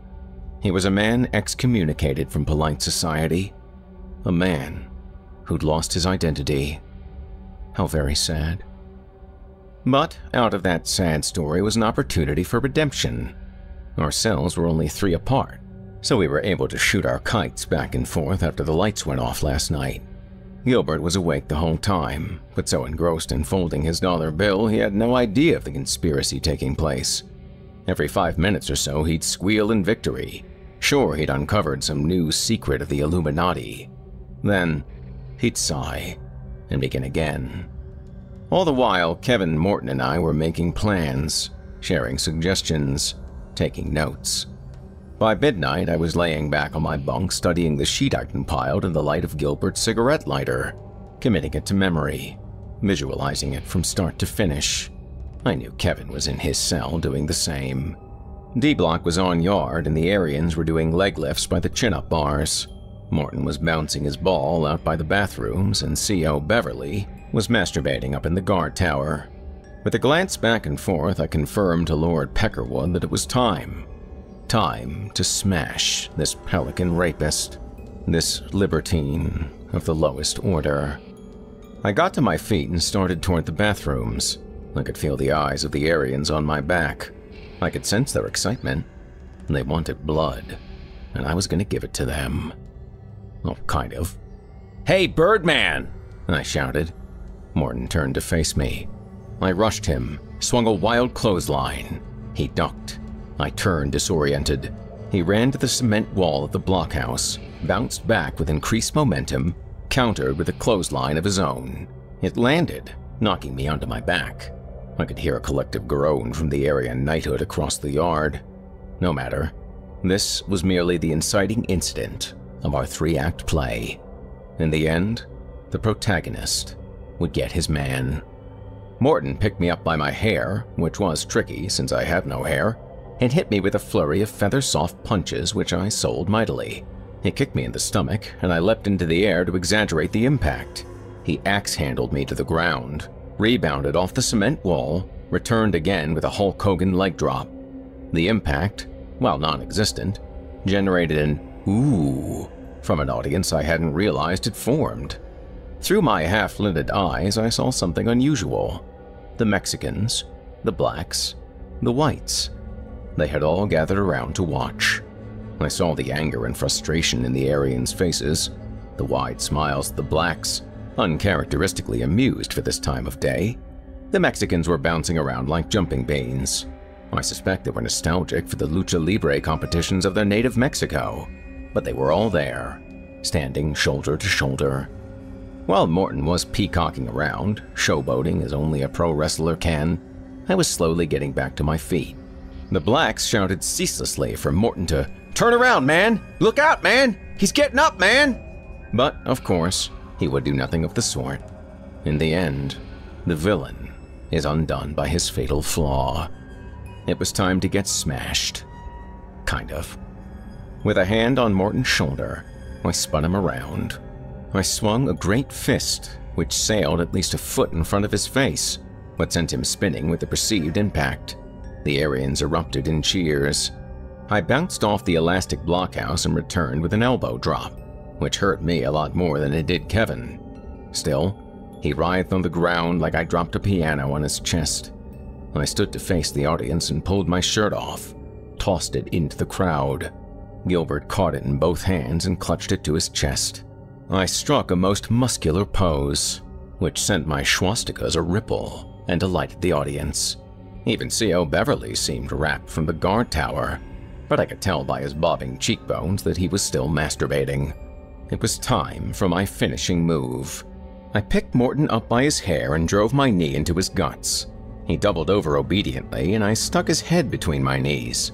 It occurred to me strongly just then that a power bomb was an ambitious maneuver for me, a bird-bodied 40-year-old Jew, to have chosen, especially considering the fact that I had never executed one before. Neither had I any coordination, athletic ability, or even a semblance of the strength necessary to lift a man of my own weight, let alone one 40 pounds heavier. But it was too late. We were already in Act 3. With a pants-shitting grunt and the squeal of a trillion muscle fibers never before activated, I had Morton up in the air. His own effort was essential to this, keep in mind, much more than my own. I think we both surprised ourselves just then. I, because I wasn't accustomed to lifting giant bird fuckers into the air, and he, because, by golly, he still had it in him. We met eyes at the apex of the power bomb, and in that brief moment, I could see the renewed spark behind them. Even after the injuries, after the CTE, after this wave of ornophilia had crashed over him, left everything he'd worked so hard to build scattered, broken, and buried across the barren beach of his existence. Even now, he still had it in him. Gravity reclaimed Kevin Morton, and his 200-plus pounds of bulk crashed into the earth. The theatrical blood pack he'd made from Kool-Aid popped, and a pool of grape-flavored gore blossomed beneath him. The crowd went wild. I raised my fist in victory. A fanfare played. I received 100 experience points and 100 gold. 8. Rising Star. If a smash there ever was, it was done this day. Since no one wanted a pelican rapist around anyway, the administration kinda swept it under the rug. Morton would be moved to the Loony Wing, reserved for the medication-dependent, drug-addicted, and pathologically strange. In the Loony Wing, there were inmates with all kinds of unsavory inclinations. Morton would blend in with the wallpaper. He'd be safe there. More importantly, he'd have reclaimed his identity. He was no longer Kevin Morton, the D-block bird fucker. He was Kevin Morton, the professional wrestler, who would occasionally become amorous with a bird. But I ask you, dear reader, good friend, pal of mine, apple of mine eye, who among us is without sin? Who among us has never done anything at all unusual with his wiener? Yeah, me neither. My own status had received an upgrade. McClyster, floored by my theatrical smashing, had stepped aside and given me the keys, so they say. A second-in-command for the Aryan Knighthood, I'd work directly under Lord Peckerwood, managing the distribution of methamphetamine, marijuana, cocaine, and jenkum, a fermented excrement product delivered in Capri Sun pouches using the sharp end of the straw as a needle. Gilbert synthesized these, it turned out. Who knew the guy was a chemist? Verily, I tell thee, you cannot ever judge a book by its cover. Except for maybe this one, whose cover and contents are equally exceptional. It's customary after a smashing for the Aryan involved to receive a commemorative swastika tattoo. But I really didn't want another one. This is a good place to mention something about me that you might not know. I loathe to be offensive. It's my great commission in life to spread happiness, mirth, and good feelings wherever I go. Kind of like a Johnny Appleseed of positive vibes and jolly cooperation.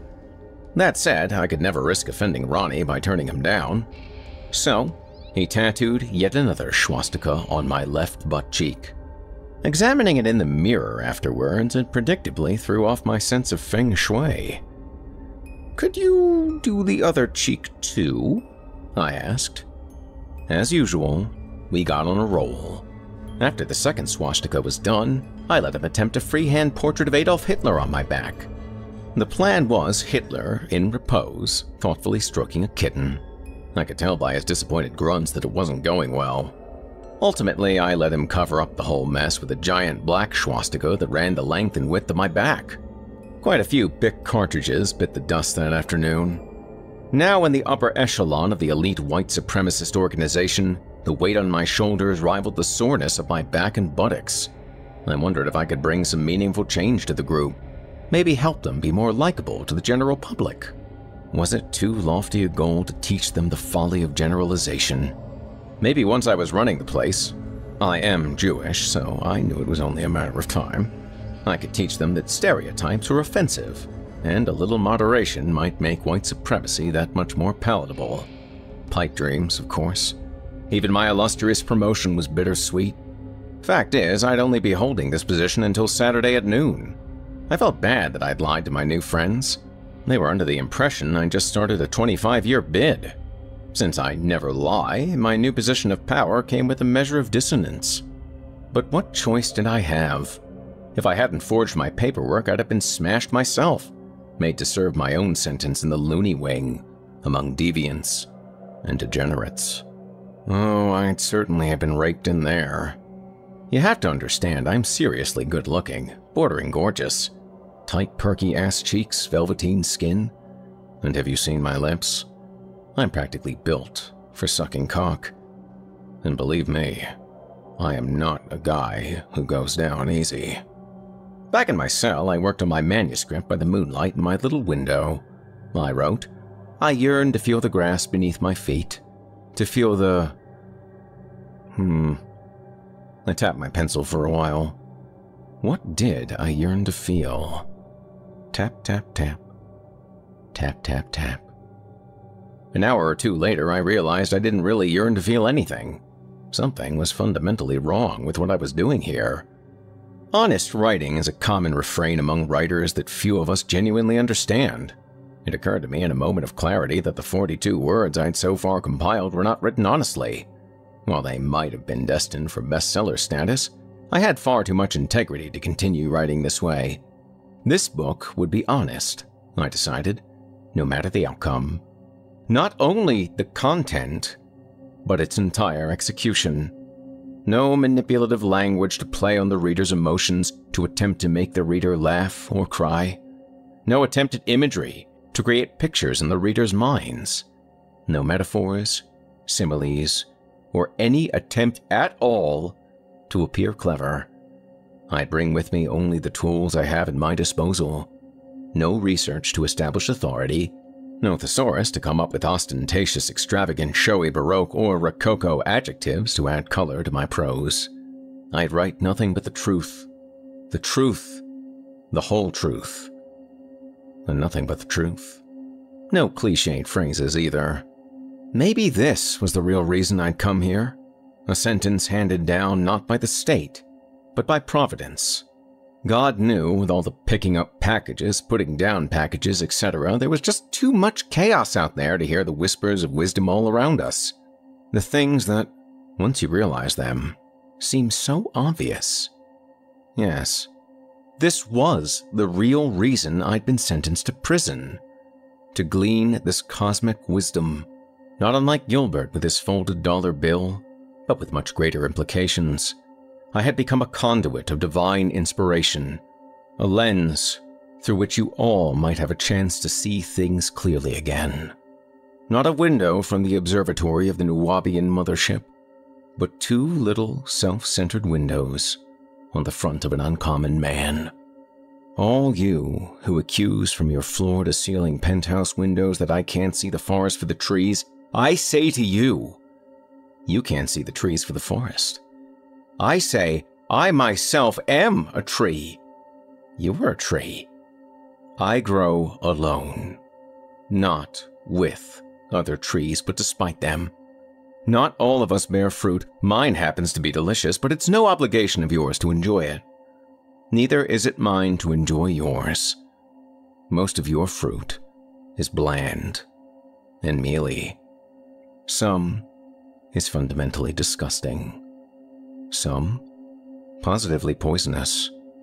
I refuse to write your way. I refuse to write for you. Oh, I don't mean you, my friend. You're not like everyone else. Clearly, you understand that it's not a book you hold, but a rock.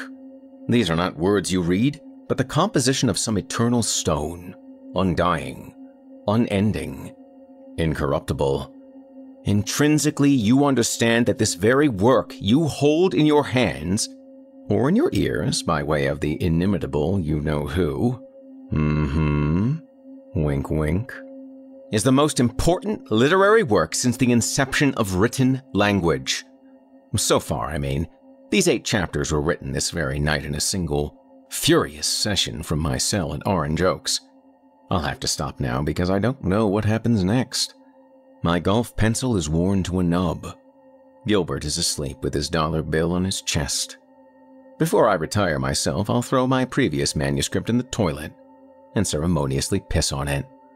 Because it, and all other words, my friend, are writ in water. 9. Race War. Well, that last part got kind of intense, huh? Sorry about that. Must have been something I ate. In any case, the introspective mist of the late-night hours had cleared somewhat by the next morning's call to breakfast. Another day, another dollar, as they say. I was now in the twilight of my prison sentence. 6 days breaking rocks in the big house, and here I was. A battle-hardened, prison-tatted convict. You could tell by that distant, empty look in my eyes that I was not one to be trifled with. A man who'd been to hell and back. A man who'd watched Jerry Springer on a 14-inch television. Even my daily call-outs to work had lost that humble, apologetic tone. They had become brazen, uncaring. My God, I thought to myself, I'm losing my humanity. Much longer behind bars and they wouldn't be able to let me back out. I was becoming feral, a man undomesticated, an animal. I was on my last sick day. Good thing I was out of here tomorrow. There we were in the cafeteria. The D-block segregated their respective tables. The blacks, the whites, the Mexicans, the lone albino. But something was different this morning. A kind of conspiratorial electricity among the prisoners. It wasn't lost on Lord Peckerwood either, his eyes darting around at nothing in particular. The Mexicans were much quieter than usual too, only the occasional rolling R from their end of the room. "Something's up, brother," said McClyster. I nodded. "What do you think is going on?" "It's going down soon," said Peckerwood. "Remember that kite I sent you? There's been a Cold War brewing between the camps for months. Years, maybe. It's like a volcano around here.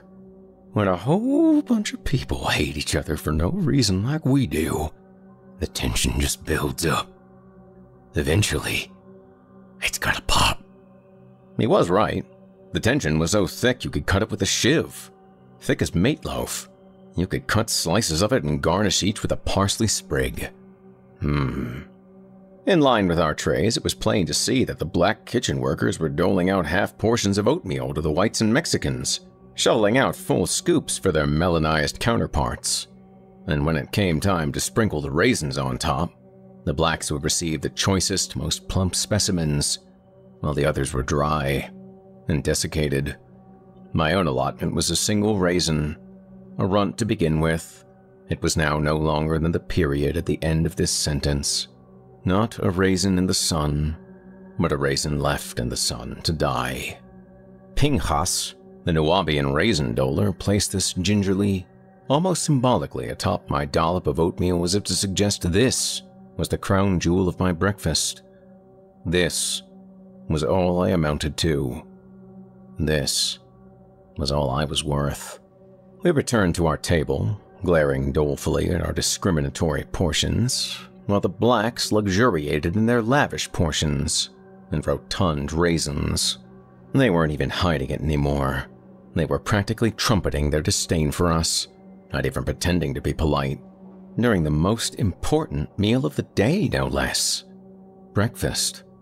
The one time when race didn't matter. You'd sooner find an atheist in a foxhole than a racist at breakfast. At least I thought this was the case. Not anymore. Peckerwood was right. We were reaching critical mass. The first raisin flew minutes later. A plump black raisin bounced off McClyster's shoulder and landed on the table. We all saw it happen. Every eye at the table was on that raisin, perhaps the most consequential raisin to ever be lobbed. Not a raisin per se, but a declaration of war. Follow me, reader, backwards through time as this raisin returns to its box and is loaded back on the truck. Backwards, as the truck drives in reverse down the interstate, docks at the raisin factory or wherever it came from. Watch the little fruit rehydrate, become a grape once again. See it return to its original bunch, along with its brothers and sisters. See the bunches withdrawal into the vine, and the vine withdrawal into the earth. Who planted this abomination? Better yet, who raised this monster? This monster, who was responsible for what was to follow. McClyster returned fire, but his raisin was so dry and hard it was enough to draw blood. It struck Ishmael, a high-ranking Nubian, in the nape of the neck, the effect not unlike a tiny shuriken. He squealed, stood, and faced the white table with his hand cradling his neck. "What the fuck, man?" That was all it took. Deep in some Nubian control center, two Ether 9 Negros turned their launch keys in unison. Raisins entered the atmosphere, each on a predetermined course of destruction. The whites came in low, whipping rock-hard raisins like line drives. Mexican artillery entered the fray. Small battalions of whites and blacks broke off to return fire. Succulent black raisins achieved re-entry, found their unwitting white targets by surprise. Men on the front line fell. Already we were running out of ammo. This was madness. This all needed to stop. Someone needed to do something. The most amazing thing happened to me just then. Out of this madness, this nuclear breakdown of human decency from which I thought we might never return, a kind of revelation came over me. Whether by chance, the horror of war, or perhaps something greater, I did not know. But a great wind of insight filled my sails, and my grasp on reality extended to the ends of the earth, like I instantly had a handle on all the world's problems. I knew this episode would be fleeting.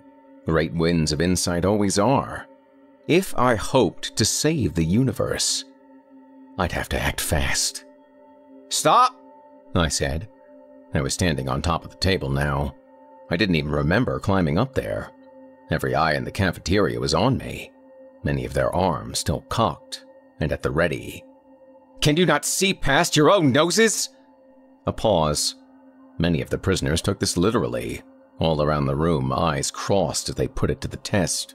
"That's not what I mean," I said. "The first thing I learned when I came to prison was that I am white. The whites sit over there."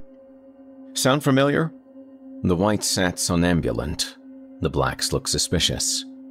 "And the second thing I learned was that you," I gestured at the blacks, "are black, and the blacks sit over there."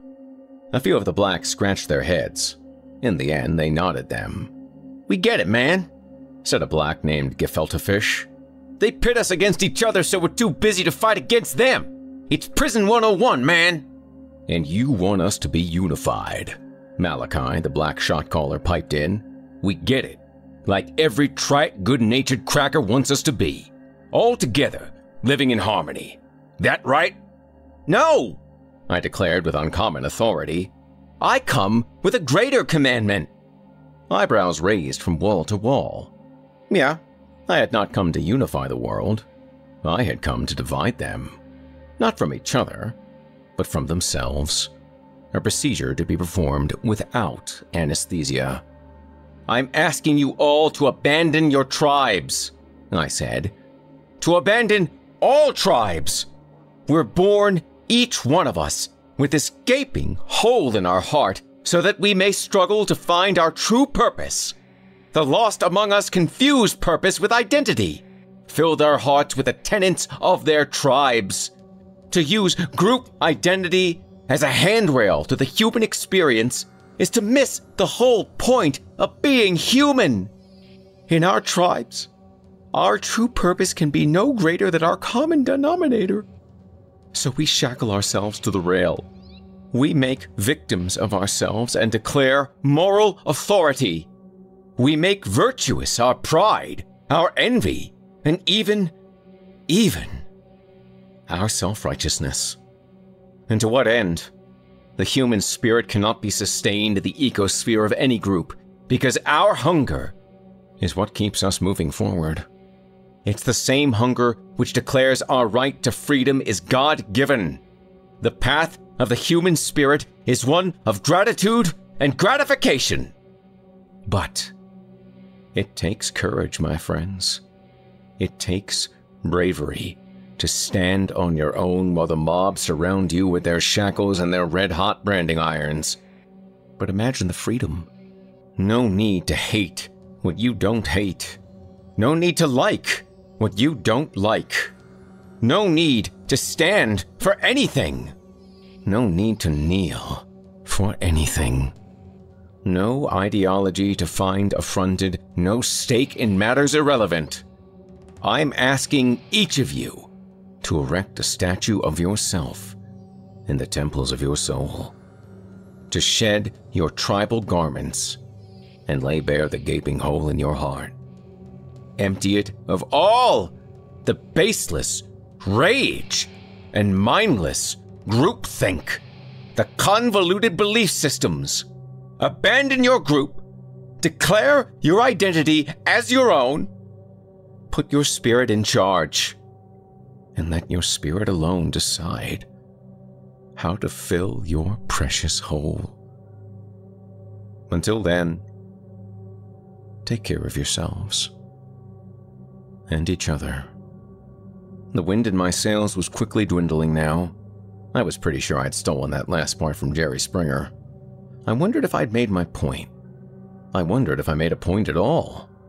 Seconds later, I had trouble remembering what point I'd been trying to make in the first place.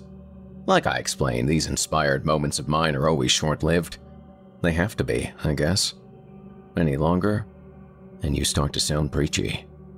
Whatever I'd said, though, I'd forgotten everything by now. Something had clearly changed in the room. Everyone was so still.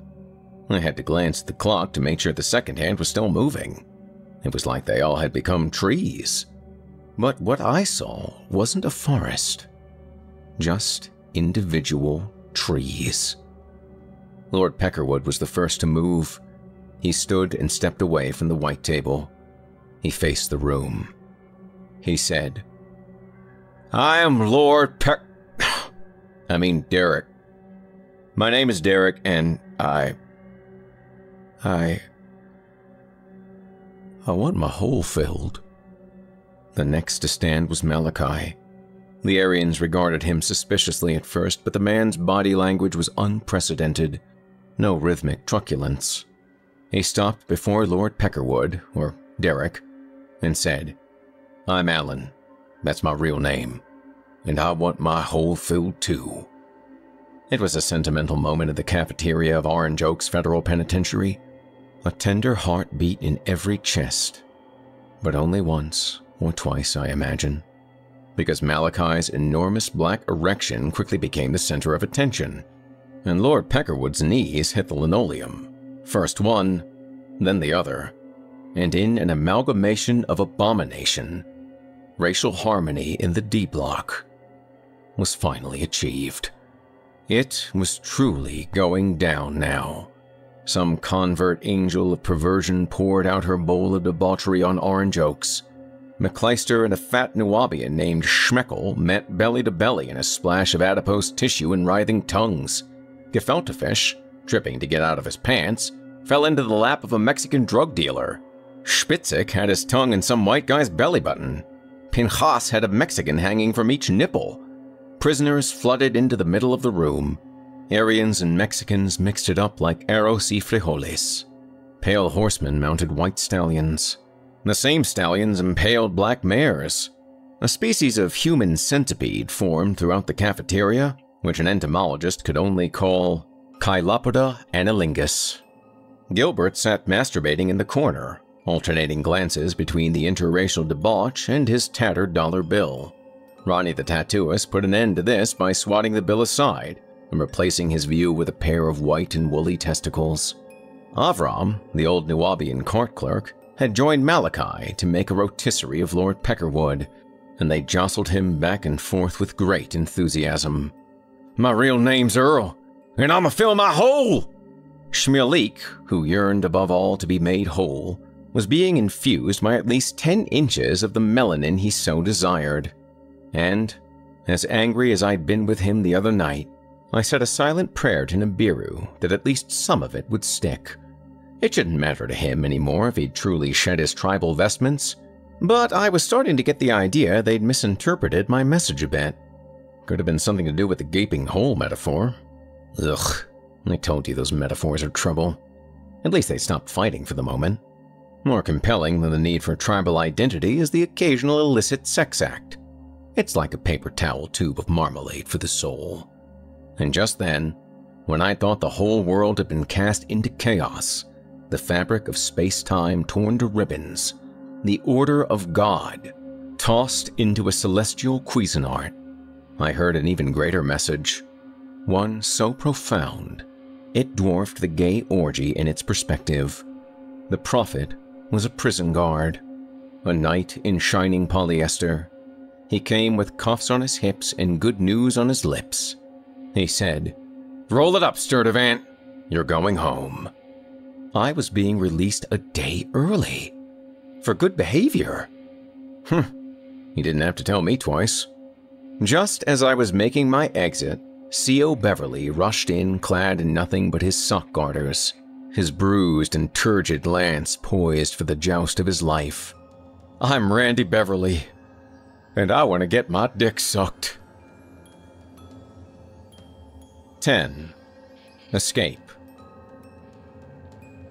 3 convicts were scheduled for release today, and we stood peaceably in line with our meager possessions. All I had was my paperwork and my prison pussy. Oh, and Gilbert's lighter, but that was considered contraband, so it was stashed in my suitcase. In the very next building, a revolution was taking place. I doubted it would be a lasting revolution. A revolution like this could leave its revolutionaries feeling a little awkward afterwards.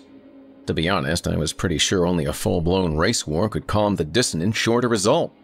So much for being honest and well-intentioned. All I'd hoped to do was enlighten the poor folks, help them find their unique paths to happiness. But how could I hope to undo at once what took so long to build? Some of these ideologies were so elaborate, it'd be like untangling the world's longest string of Christmas lights, only to find they were broken in the first place. I mean, how could you believe so strongly in something when none of its bulbs really shine any light? Why not plug in your ideology first and see how it works? Are you full of Christmas cheer? Or are you surrounded by dim bulbs? Look, I'm not trying to change your mind here. Believe what you want to believe. But if a floating mothership of chlorophyll green Negroes lands in Franklin, I'm not walking away without giving them a piece of my mind. Because their religion is silly. And if they don't let me on their spaceship, they can kiss my suitcase. The discharge people, or whatever they were called, were really taking their time today. My eyes started to wander around the room. C.O. Pendleton was posted by the gate. Beyond the gate, freedom. The first prisoner in line was still being processed. How long does it take to process a human being? What does that even mean? A 5-second burst in the food processor is enough to turn tomatoes into gazpacho. How long should it take to process an incarcerated man into a non-incarcerated one? The door was right there. It had to be nearing 15-20 minutes by now, and the first prisoner was still standing at the desk. I batted my eyelashes at Pendleton, hoping he'd give me some kind of preferential treatment, but he was as stoic as RoboCop. I just couldn't take it anymore. The door to freedom was 15 feet away, and here I was, being forced to stand in line. No cuts, no butts, no coconuts. I had a best-selling book to write after that. I'd never have to stand in line again. There's only one way to describe this iniquity. It's racism, and I won't stand for it. There was a bathroom near the office, so I nonchalantly walked in. What if someone takes your place in line? I can hear you say. Well, I wouldn't worry about that. In the bathroom, I examined the drop ceiling. I stood on the toilet and unseated one of the panels. With my prison pussy in my waistband for safekeeping, I pulled myself up into the crawl space, relieved to find the support beams were strong enough to support my considerably muscular physique. Quietly, I slid the displaced panel back into place. On hands and knees, I navigated through the dark and schmunzy passage toward where I thought the outside wall would be. Maybe I could find a vent or something, unseated with a heroic kick and drop to freedom. But it was too dark to see where I was going. I fished Gilbert's lighter out of my suitcase and struck a small and smelly flame. No vents, panels, or any clear exit. Damn. I admit, I toyed with the idea of turning back and waiting my turn in line. But doing so would make the interracial gay orgy the climax of the story, and everything that follows, descending action. Consider my own character arc here. Obviously, I need some kind of big dramatic crisis so I can overcome my fundamental flaw and emerge victorious. You came here from me, not the creepy white supremacists or the greasy Nubians. They can all go fuck themselves. And each other. I kept crawling. A little further down, I saw there was a galvanized steel drainage pipe running along the inside of the cinder block wall. Seeing this, I was galvanized into action. I'd made my way to the pipe and squeezed into the hollow area it ran through. The pipe ran from the foundation to at least 3 or 4 floors overhead. Somewhere high above, I could see a trace of natural light. It looked like it was shining in through the slats of a vent or some kind of register. It was worth a shot.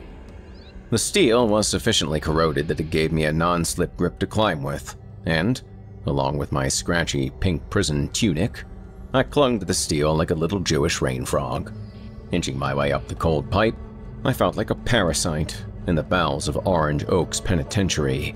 I tried picturing my location from the vantage point of the yard. I thought I knew where the light might be coming from. There was some kind of vent up there, I thought. I'd caught sight of it while I was powerbombing Kevin Morton.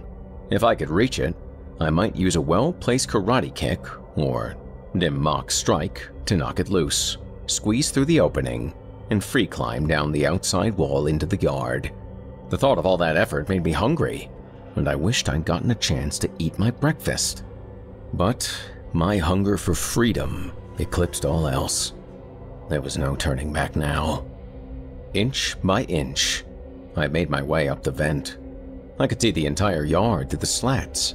No prisoners would be on the yard this early, but I was surprised to see the guard tower empty. Then it occurred to me why. Beverly was slated for tower duty today. He was getting his dick sucked. The technique I settled on was the 1-inch punch, made famous by Bruce Lee and perfected by yours truly. The corroded tin vent surrendered its grip. I reached one leg through the opening, then the other.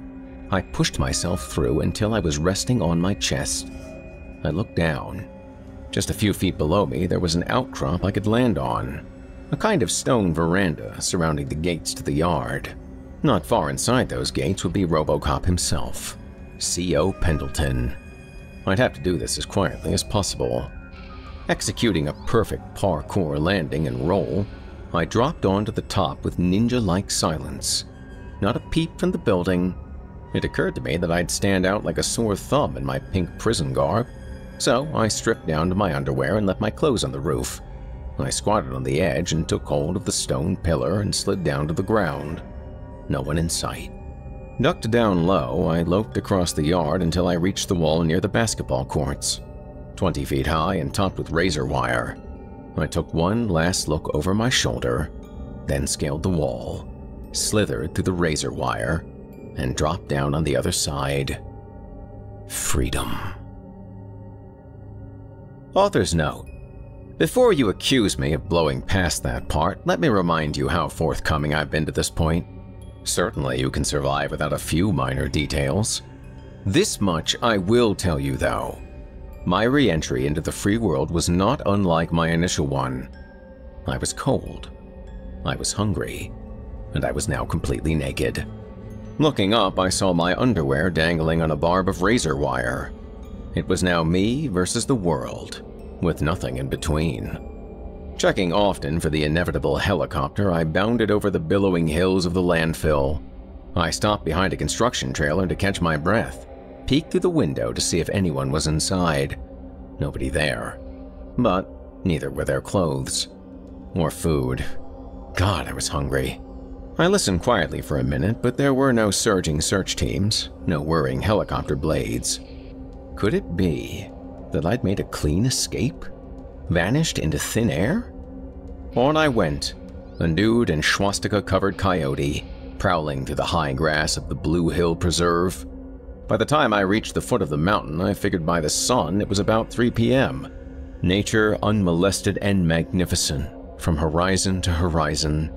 It would have looked gorgeous if I wasn't so hungry. I was nearly shaking with hunger at this point, and every bit of greenery looked fit for a salad. But with no dressing or bacon bits on hand, this was out of the question. Any way you sliced it, my next meal was on the other side of this mountain. I started walking. I found a tattered hiking trail a few hundred yards in, but quickly lost it again. I wished I had kept my shoes on, but I had left them by the wall. The idea of being naked with my shoes on offended my sense of symmetry. There was nothing I could do but keep walking. So I walked. And walked. I came into a clearing near the summit of the mountain. My bare feet welcomed the mossy, loamy forest floor. The sun in the sky said 7 p.m., and I was running out of daylight fast. To make matters worse, I was beyond hungry. I was pretty sure I was starving. Where that line officially was, I didn't know, but I was fairly certain I had crossed it. I sat near an old campfire pit that looked like it hadn't been used in years. The sun was quickly retreating now, and a chill had entered the air.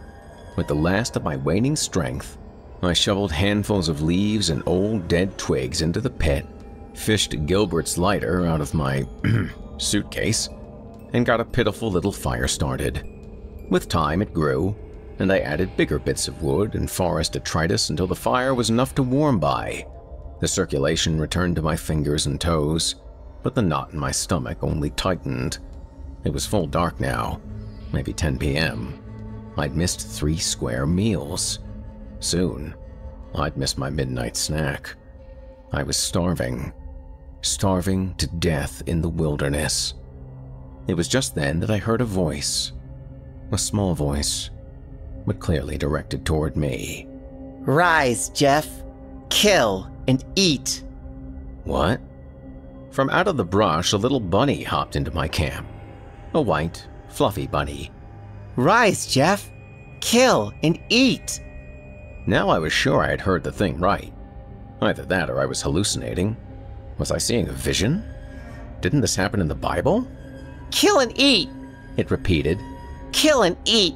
Kill and eat. It was definitely talking. I could see its little mouth moving now. This was unusual, I thought. You mean you? I asked. Kill and eat you. Kill and eat. Kill and eat. Fearlessly, the bunny hopped into my lap. It looked up at me with its big black bunny eyes. What's your name? I asked. Kill and eat. Is that all you goddamn say?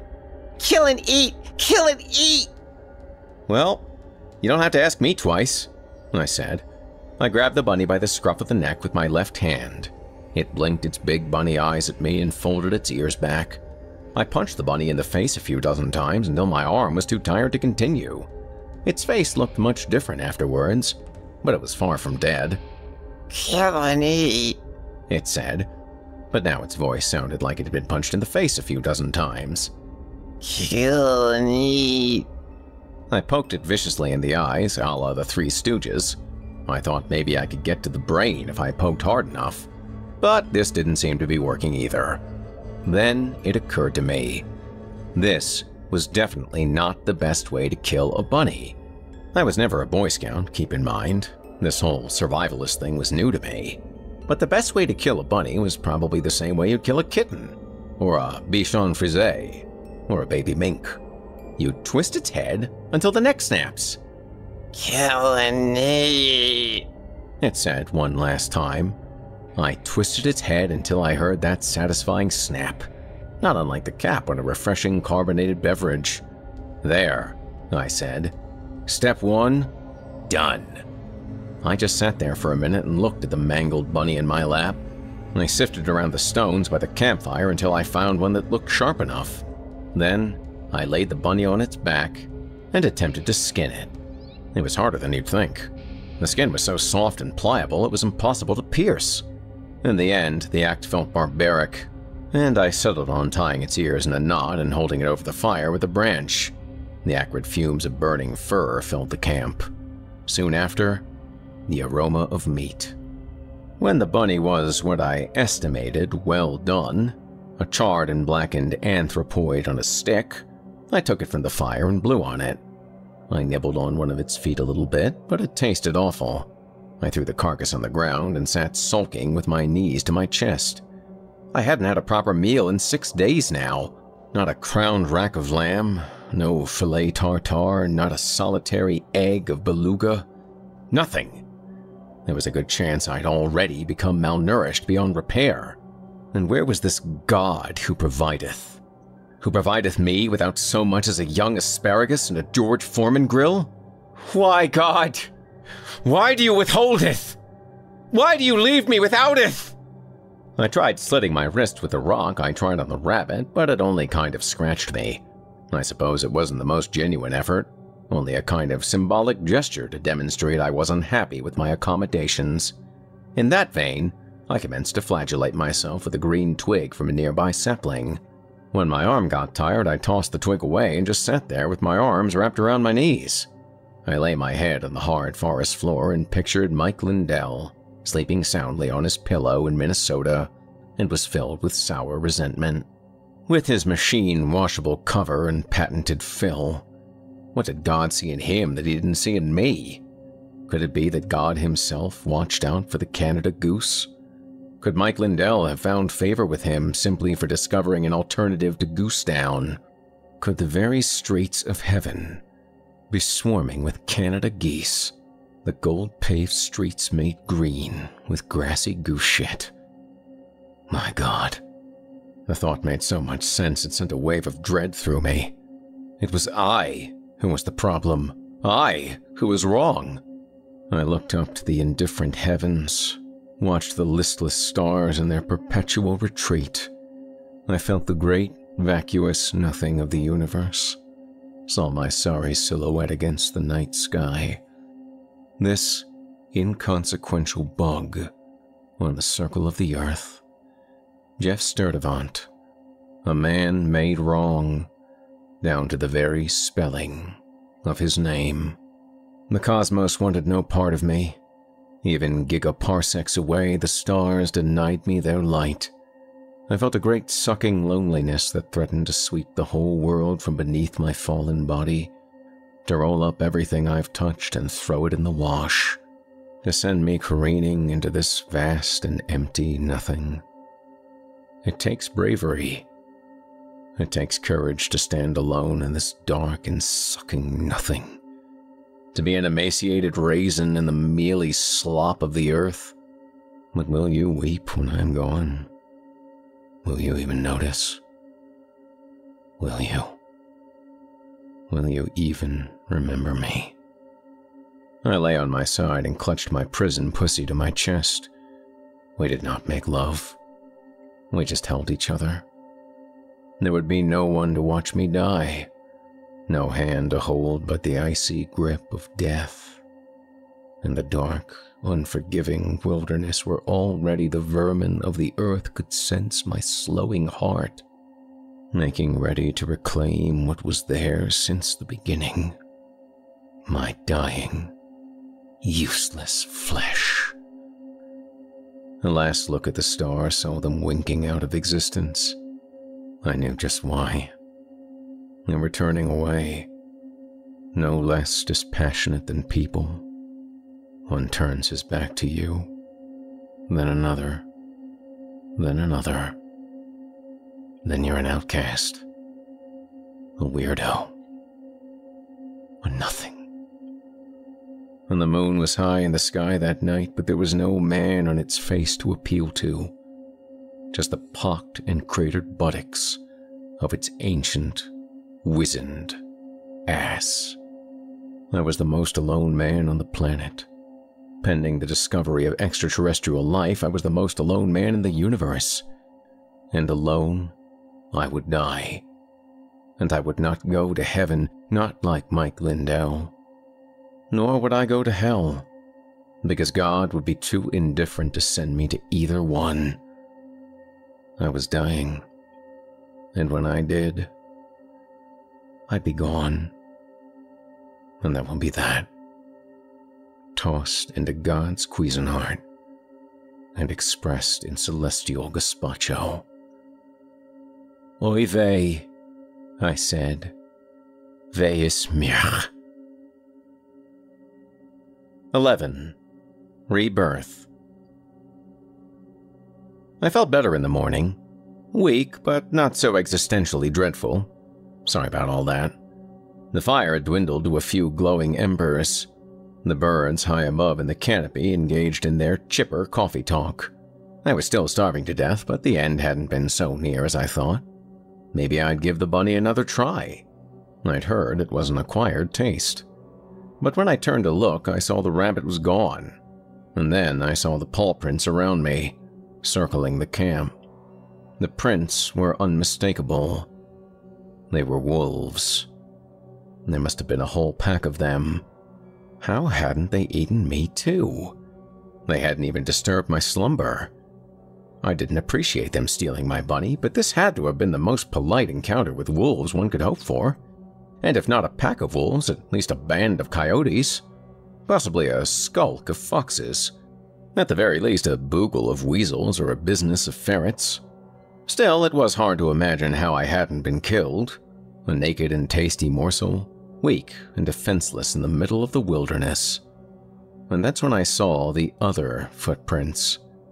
They brought immediately to mind the epic poem, Footprints in the Sand, wherein Jesus carries the protagonist through the most troublesome times of his life. I saw the footprints with my own 2 eyes, leading up the path and into the camp, the exact same way I'd come, leading straight to where I sat this very moment. And I knew then, God did provideth, and that I was never truly alone. He'd come in the night and cast away a pack of wolves to protect his precious child. Why would he have done that if he meant to let me die? He didn't. I had my destiny to fulfill. I had a manuscript in my suitcase, destined to become a New York Times bestseller.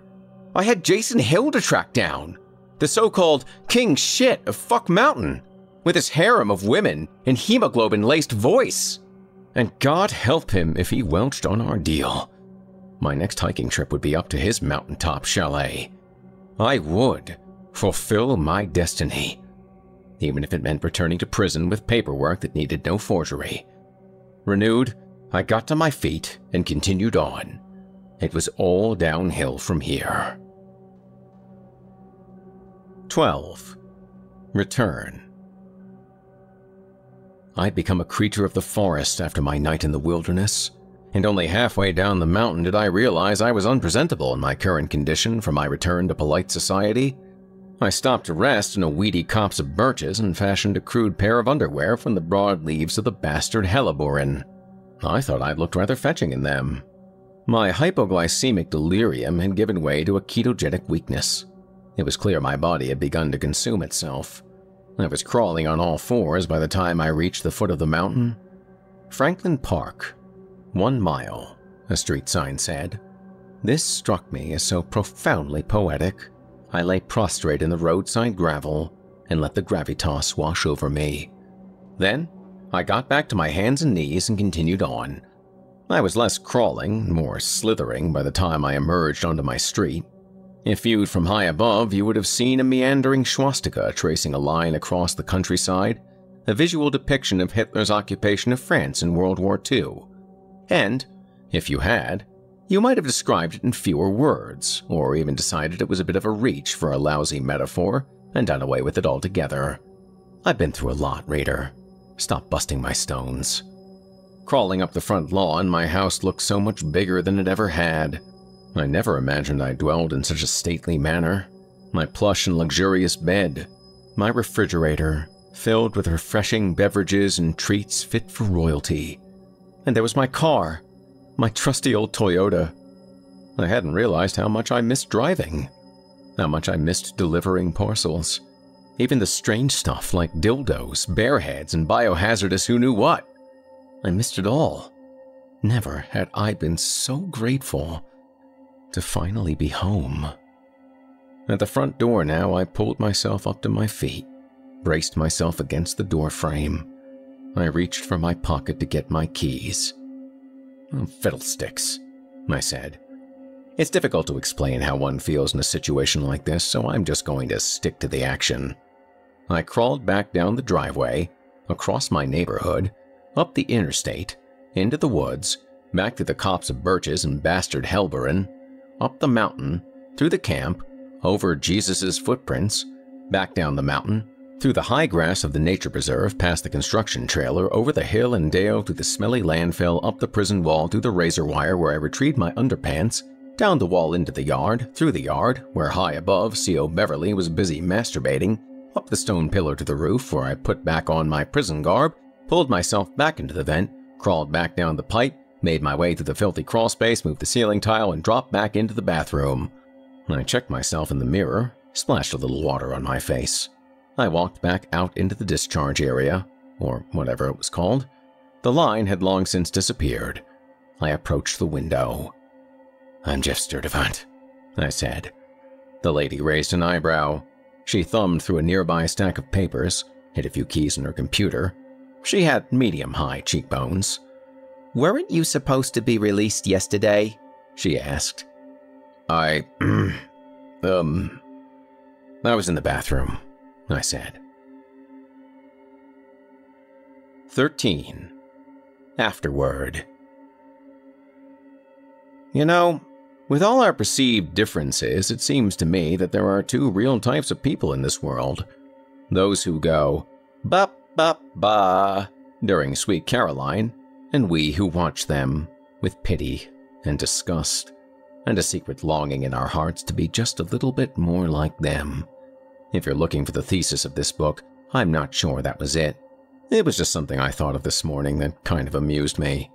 I guess since this is a highly academic book, I should make some kind of point here that ties everything together, that justifies everything I've written as being integral to the book's central message. How's this? The world is full of characters, and each of us has his or her own set of attribute points. We're wizards, warriors, orcs, bards, Nuwabians, warlocks, whatever. We each have our strengths, each have our weaknesses, each have our special abilities, areas of expertise if you like that better, and each have our crosses to bear. You may find it depressing that we're living in a giant computer simulation, but there's also something beautiful about life in a video game. As long as we don't mind grinding for experience points, we can all level up, praise the sun, and fear the old blood. Granted, you may never get to my level, but understand that the delivery guy is a highly chic position reserved for those of a royal bloodline. Alternatively, you may choose to be an NPC. For all you geekazoids who don't know what this means, I suggest you shoo away your sexy girlfriends and go look it up. A non-player character is just what it sounds like. Not a genuine character, but a computer-programmed, grass-nibbling, platitude-honking goose. God doesn't provide us for non-player characters, and for those of you who don't believe in God, let me ask you one simple question. If there is no God, then why does my car go faster after I wash it? Something to meditate on. Anyway, that's all I was trying to explain to the prisoners before the amalgamation of abomination took place. My favorite thing about the people I see every day is that they're all a bunch of characters. They are their own characters, all unique, and I treasure all their quirks and eccentricities. They make my life in a simulated video game that much more interesting. And the man upstairs, the one with the wireless controller and the bag of Doritos in his lap, I think he likes them too. Aside. Yes, I realize Amalgamation of Abomination is also a pretty good band name. But you can't use this one, as I've compiled the world's first Kvetch core band of the same name. Voracious Vaginas is still up for grabs, though. Anyway, I'm home, and my life has returned to normal. And it seems kind of silly to have swastikas and SS bolts tattooed all over my body, especially after publicly condemning identity politics. It made sense at the time, I guess. Temporary tattoos would be a much better idea, especially for shorter sentences. I thought I'd start a little side business for myself. Temporary Nazi tattoos for short prison sentences. I could call the governor and propose legislation that would make these tattoos available in commissaries statewide. I considered the idea very seriously for a minute or two, then completely lost interest. I'll have the tattoos removed, eventually. All but maybe one. I'll leave the P from the white pride tattoo on my stomach. It's roughly in the center of my torso, so it won't offend my sense of symmetry. The P will remind me of my time in prison and the delightful people I met there. The Nuwabians, who taught me how to dream. The white supremacists, who taught me pride is only skin deep. And the Mexicans, who I didn't really interact with, but I do like their food.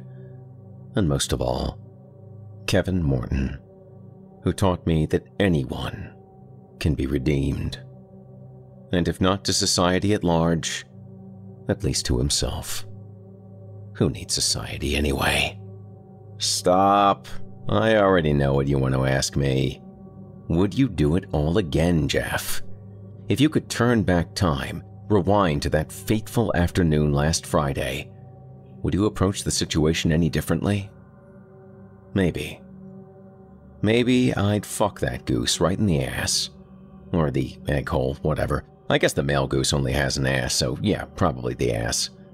Then, I'd yank the mother goose off her nest and fuck her too. Then I'd fuck all the eggs. Because a prison taught me one thing. It's this. Justice is rarely about making things even. Consider. A judge, dressed in the colors of a Canada goose, sends me, of all people, the most proper and dignified person imaginable, to serve hard time for defending myself on behalf of a bird you can still find frozen in specialty supermarkets. Roll that one around in your noggin for a bit. There's no question that the scales of justice were tilted against me. How I managed to retain my good nature is a mystery to us all. I'll be back at Building 14 soon enough. I'm sure Mr. Big Shot will still be strutting his stuff, all proud and self-righteous now that justice was done. But justice is a sanctified synonym for revenge, and the more moralizing one does on behalf of it, the more kind, decent, and imperfect people like you and me end up at each other's throats. If I had tried to bite the bailiff on the nuts, and believe me, the thought did cross my mind, I'd have expected nothing less than a good gavel to the forehead. That I'd have no trouble calling justice. I did nothing of the sort, however. In fact, I'm just about the kindest, nicest, most altruistic person I know. I mentioned I was imperfect a few sentences back, but I'm not even sure that holds water. I'm modest, too, which makes me that much more wonderful. That said, I was only kidding about raping Mr. Big Shot. I don't blame you if you missed the joke there. I know you're not accustomed to being irreverent or facetious after such a serious story, but I assure you, revenge is beneath me now. I'd never stoop to the level of these bloodthirsty justice seekers.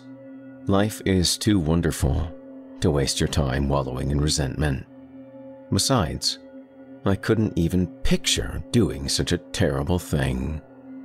I do know someone who could, though, which is why I've got a box about the size of a goose, a prepaid shipping label, and a really good roll of packing tape. Seriously, Jeff, you accuse me. After all you've been through, after everything you just said. All right, settle down. I told you I never lie. But I never claimed to be consistent.